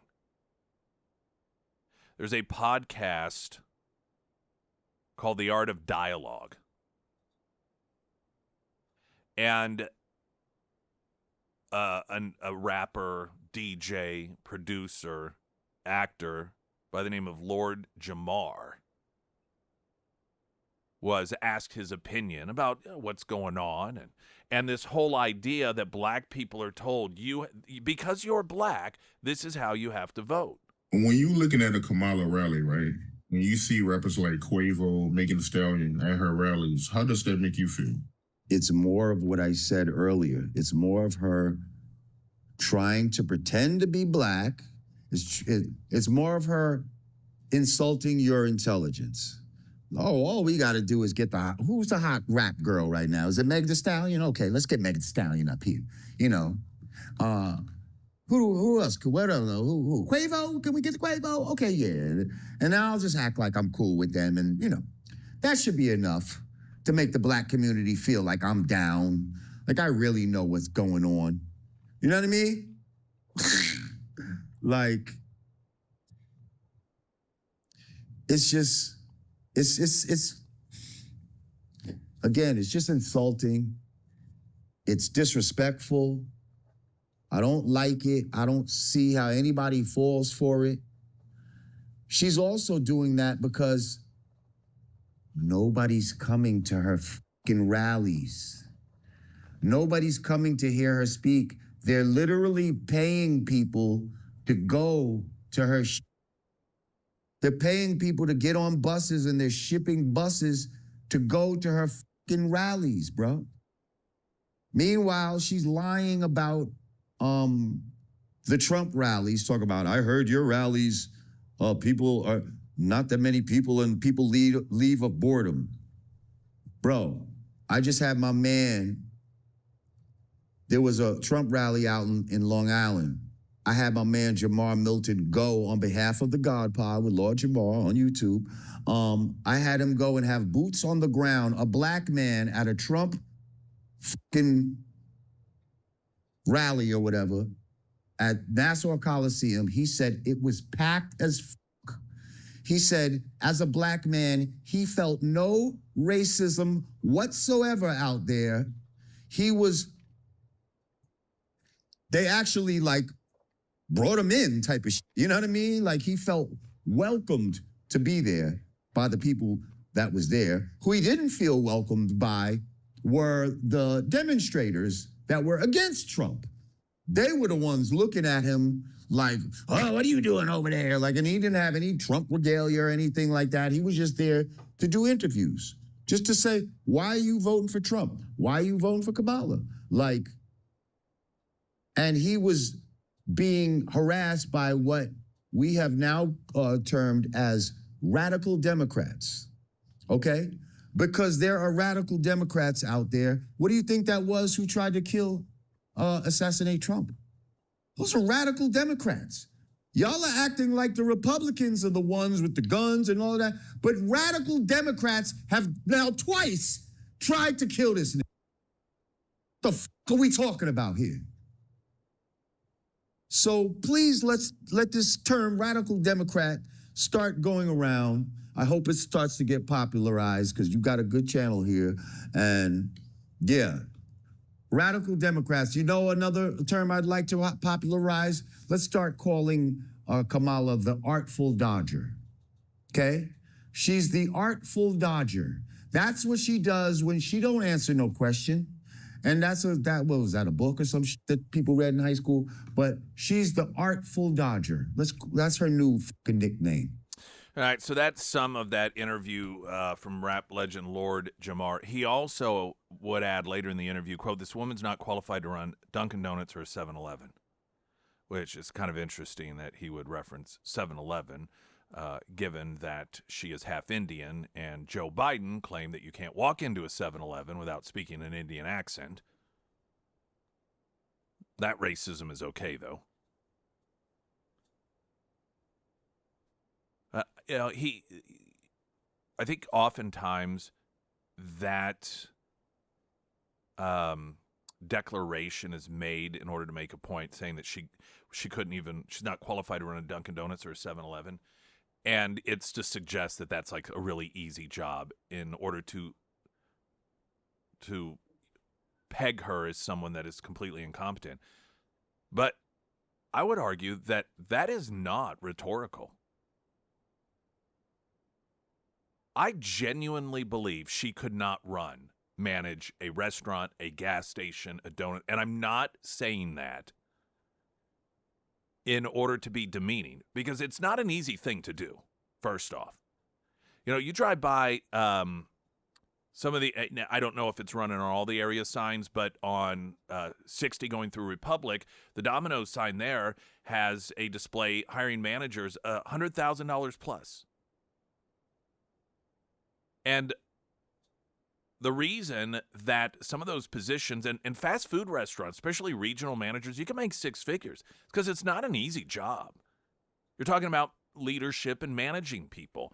And while, yes, a lot of people just will work their way up in management because higher management, oh, you've been here the longest, or they're not good in terms of leadership themselves. And that ends up trickling down to the customer. I mean, you can tell places that have bad management, generally speaking. You look at the difference between a Chick-fil-A, for example, versus a lot of other places that have really bad service. And so when you have somebody like Lord Jamar say that Kamala Harris is not qualified to run a Dunkin' Donuts or a 7-Eleven, I wouldn't view that declaration as just a way to insult her. I genuinely believe she could not do it. I would also argue, if you're going to look at it from a success standpoint, most people couldn't, because not everyone is a manager. Not everyone is a very good leader. The fact that she hasn't even been able to run her own office without having 92% of turnover. This was one of the biggest problems with her 2016 campaign, was because no one was in charge, because she doesn't want to take charge or is incapable of taking charge.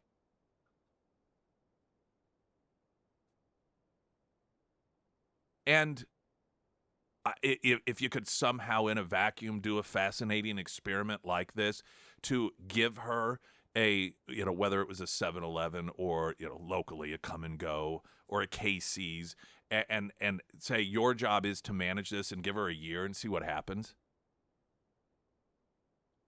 I bet the turnover rate of employees would be just about what it is under her as vice president in the 90s. Of course, the difference is in government, you can be a total failure and have that sort of turnover rate. Not only, if you're a Democrat at least, do you get to keep the job, but you get promoted. I guarantee you, if you ran a local business and you had in your period of time there a 92% turnover rate, in addition to the other problems she's had, just the, so many of the people that have left, the toxic environment she creates, and so she would not continue to have that job. She would be replaced.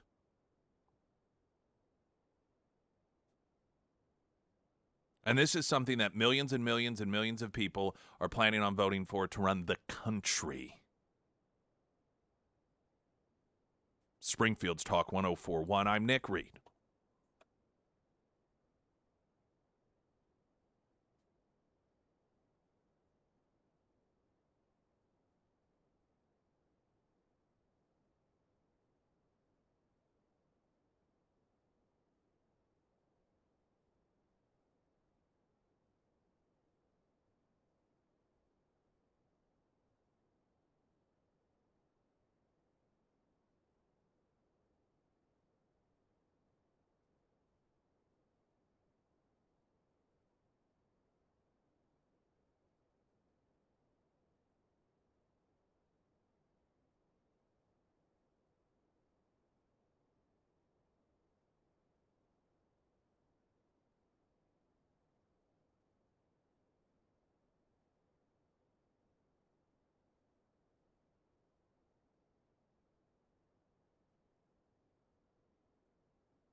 Sarah Myers, everyone. Thank you. The Pyramid Roofing Company. The first frost is here, so it just goes downhill from here, folks. If you have roof damage from those spring storms and you've just been putting it off, or maybe you just want to check on the health of your roof, now is the time to do it. And that's why I want to recommend Josh and his team over at the Pyramid Roofing Company. Now, the Pyramid team, they offer free roof inspections, and whenever you call them and schedule that inspection, they're not going to come out, give you a 2-hour presentation, and then use scare tactics to try to make you install a new roof. That is not how they work. Instead, they will take tons of photos and videos so you can see exactly what they see, and then they're going to figure out the best solution for you and your home. And if it is time to do repairs, or maybe it is time for a new roof, they'll work through that insurance process with you without making you sign anything. So if it is time to have the Pyramid Roofing Company out at your home, go ahead and give them a call today. You can find all of their contact information under the Sarah's Endorsements tab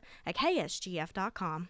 I was laughing as we were coming back into the show because people are texting in to win tickets to our private showing of The Hunt at Alamo Draft House, which if you text EVIL, this is for today, to the Pyramid Roofing Company talk and text line 417-447-KSGF, that'll get you registered for a pair. And so one of the people out there listening had texted in EVIL, and then they got the auto response, thanks for registering, and so forth, and then they responded, I almost accidentally typed Kamala.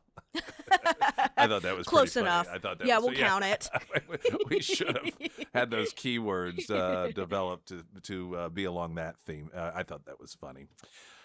The New York Times recently had a piece, and this is the another lane of gaslighting that we've been going through some time, and it's insane for thinking people to watch the media that has been cheering the lawfare of Donald Trump, that has been using indictments as a reason to convince people not to vote for him, they turn around and then also claim if Donald Trump's going to get elected president, he's going to go after his political opposition and use the law to do it. That means he's a dictator when he's the guy who's been the recipient of it all.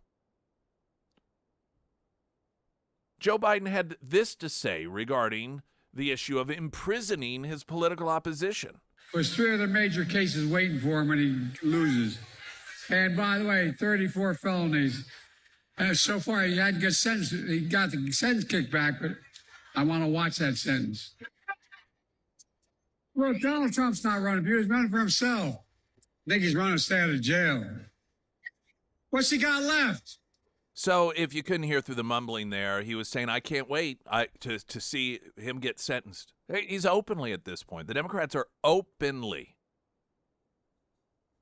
calling for, and this is signaling their allies in the bench, can't wait to see his sentencing. For those of you who are supporters of this administration, this is a moment of learning if you're willing to do it. And it's a moment for you to understand why it is we see you as dishonest and unethical. And that's because while the people you support are openly talking about, in this case, Biden, he can't wait to see his political opposition in prison, you claim that Trump is going to be a dictator, and you know this because he will go after political opposition. So do you understand why it is that people don't trust you?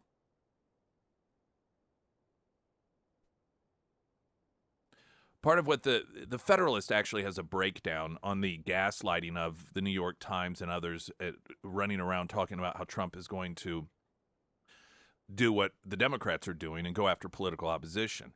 And of course, when you note he was president and he didn't do that before, and they're like, well, people chanted lock her up with Hillary Clinton. And you know what? He didn't. And do you know why? He actually addressed this. Why it was, despite the fact that even the FBI acknowledged she lied to them and she obstructed justice. I mean, no one denied she was keeping classified information on this server.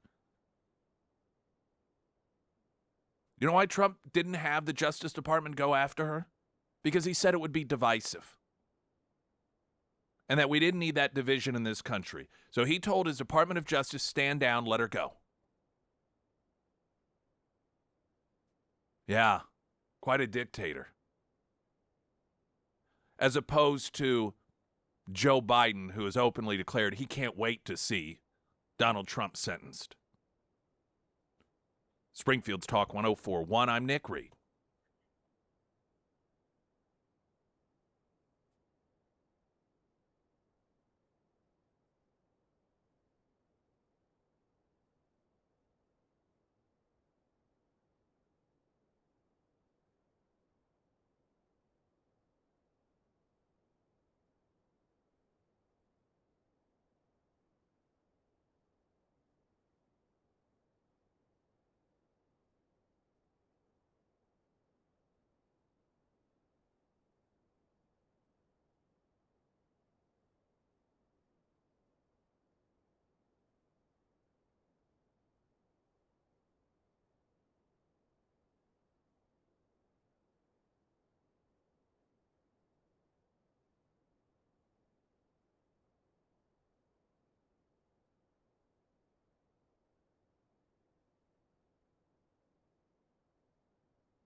Well, here's some interesting news, and maybe you'll probably hear about this today. When it comes to swing states, apparently, the result of some polling indicates that Donald Trump is getting more voters, this is polling, than Kamala Harris is. Now, nationally, Harris has the edge. But it's being reported that the poll conducted by Howard University, Harris X, and the Harris poll between October 11th and 13th found that Trump has a narrow lead among early voters in battleground states, with 48% of the vote to Harris's 47% of the vote. Now, that's obviously very close. But if this is accurate, and it's regarding specifically these battleground states, this is tremendously good news for the Trump campaign. Because Trump supporters generally, of course, the day of the poll, or Republicans show up, on Election Day, whereas Democrats, through ballot harvesting and other means, manage to do it ahead of time. And so, I'm sure this will be welcome news for the Trump campaign and Republicans. Glenn Beck's coming up next.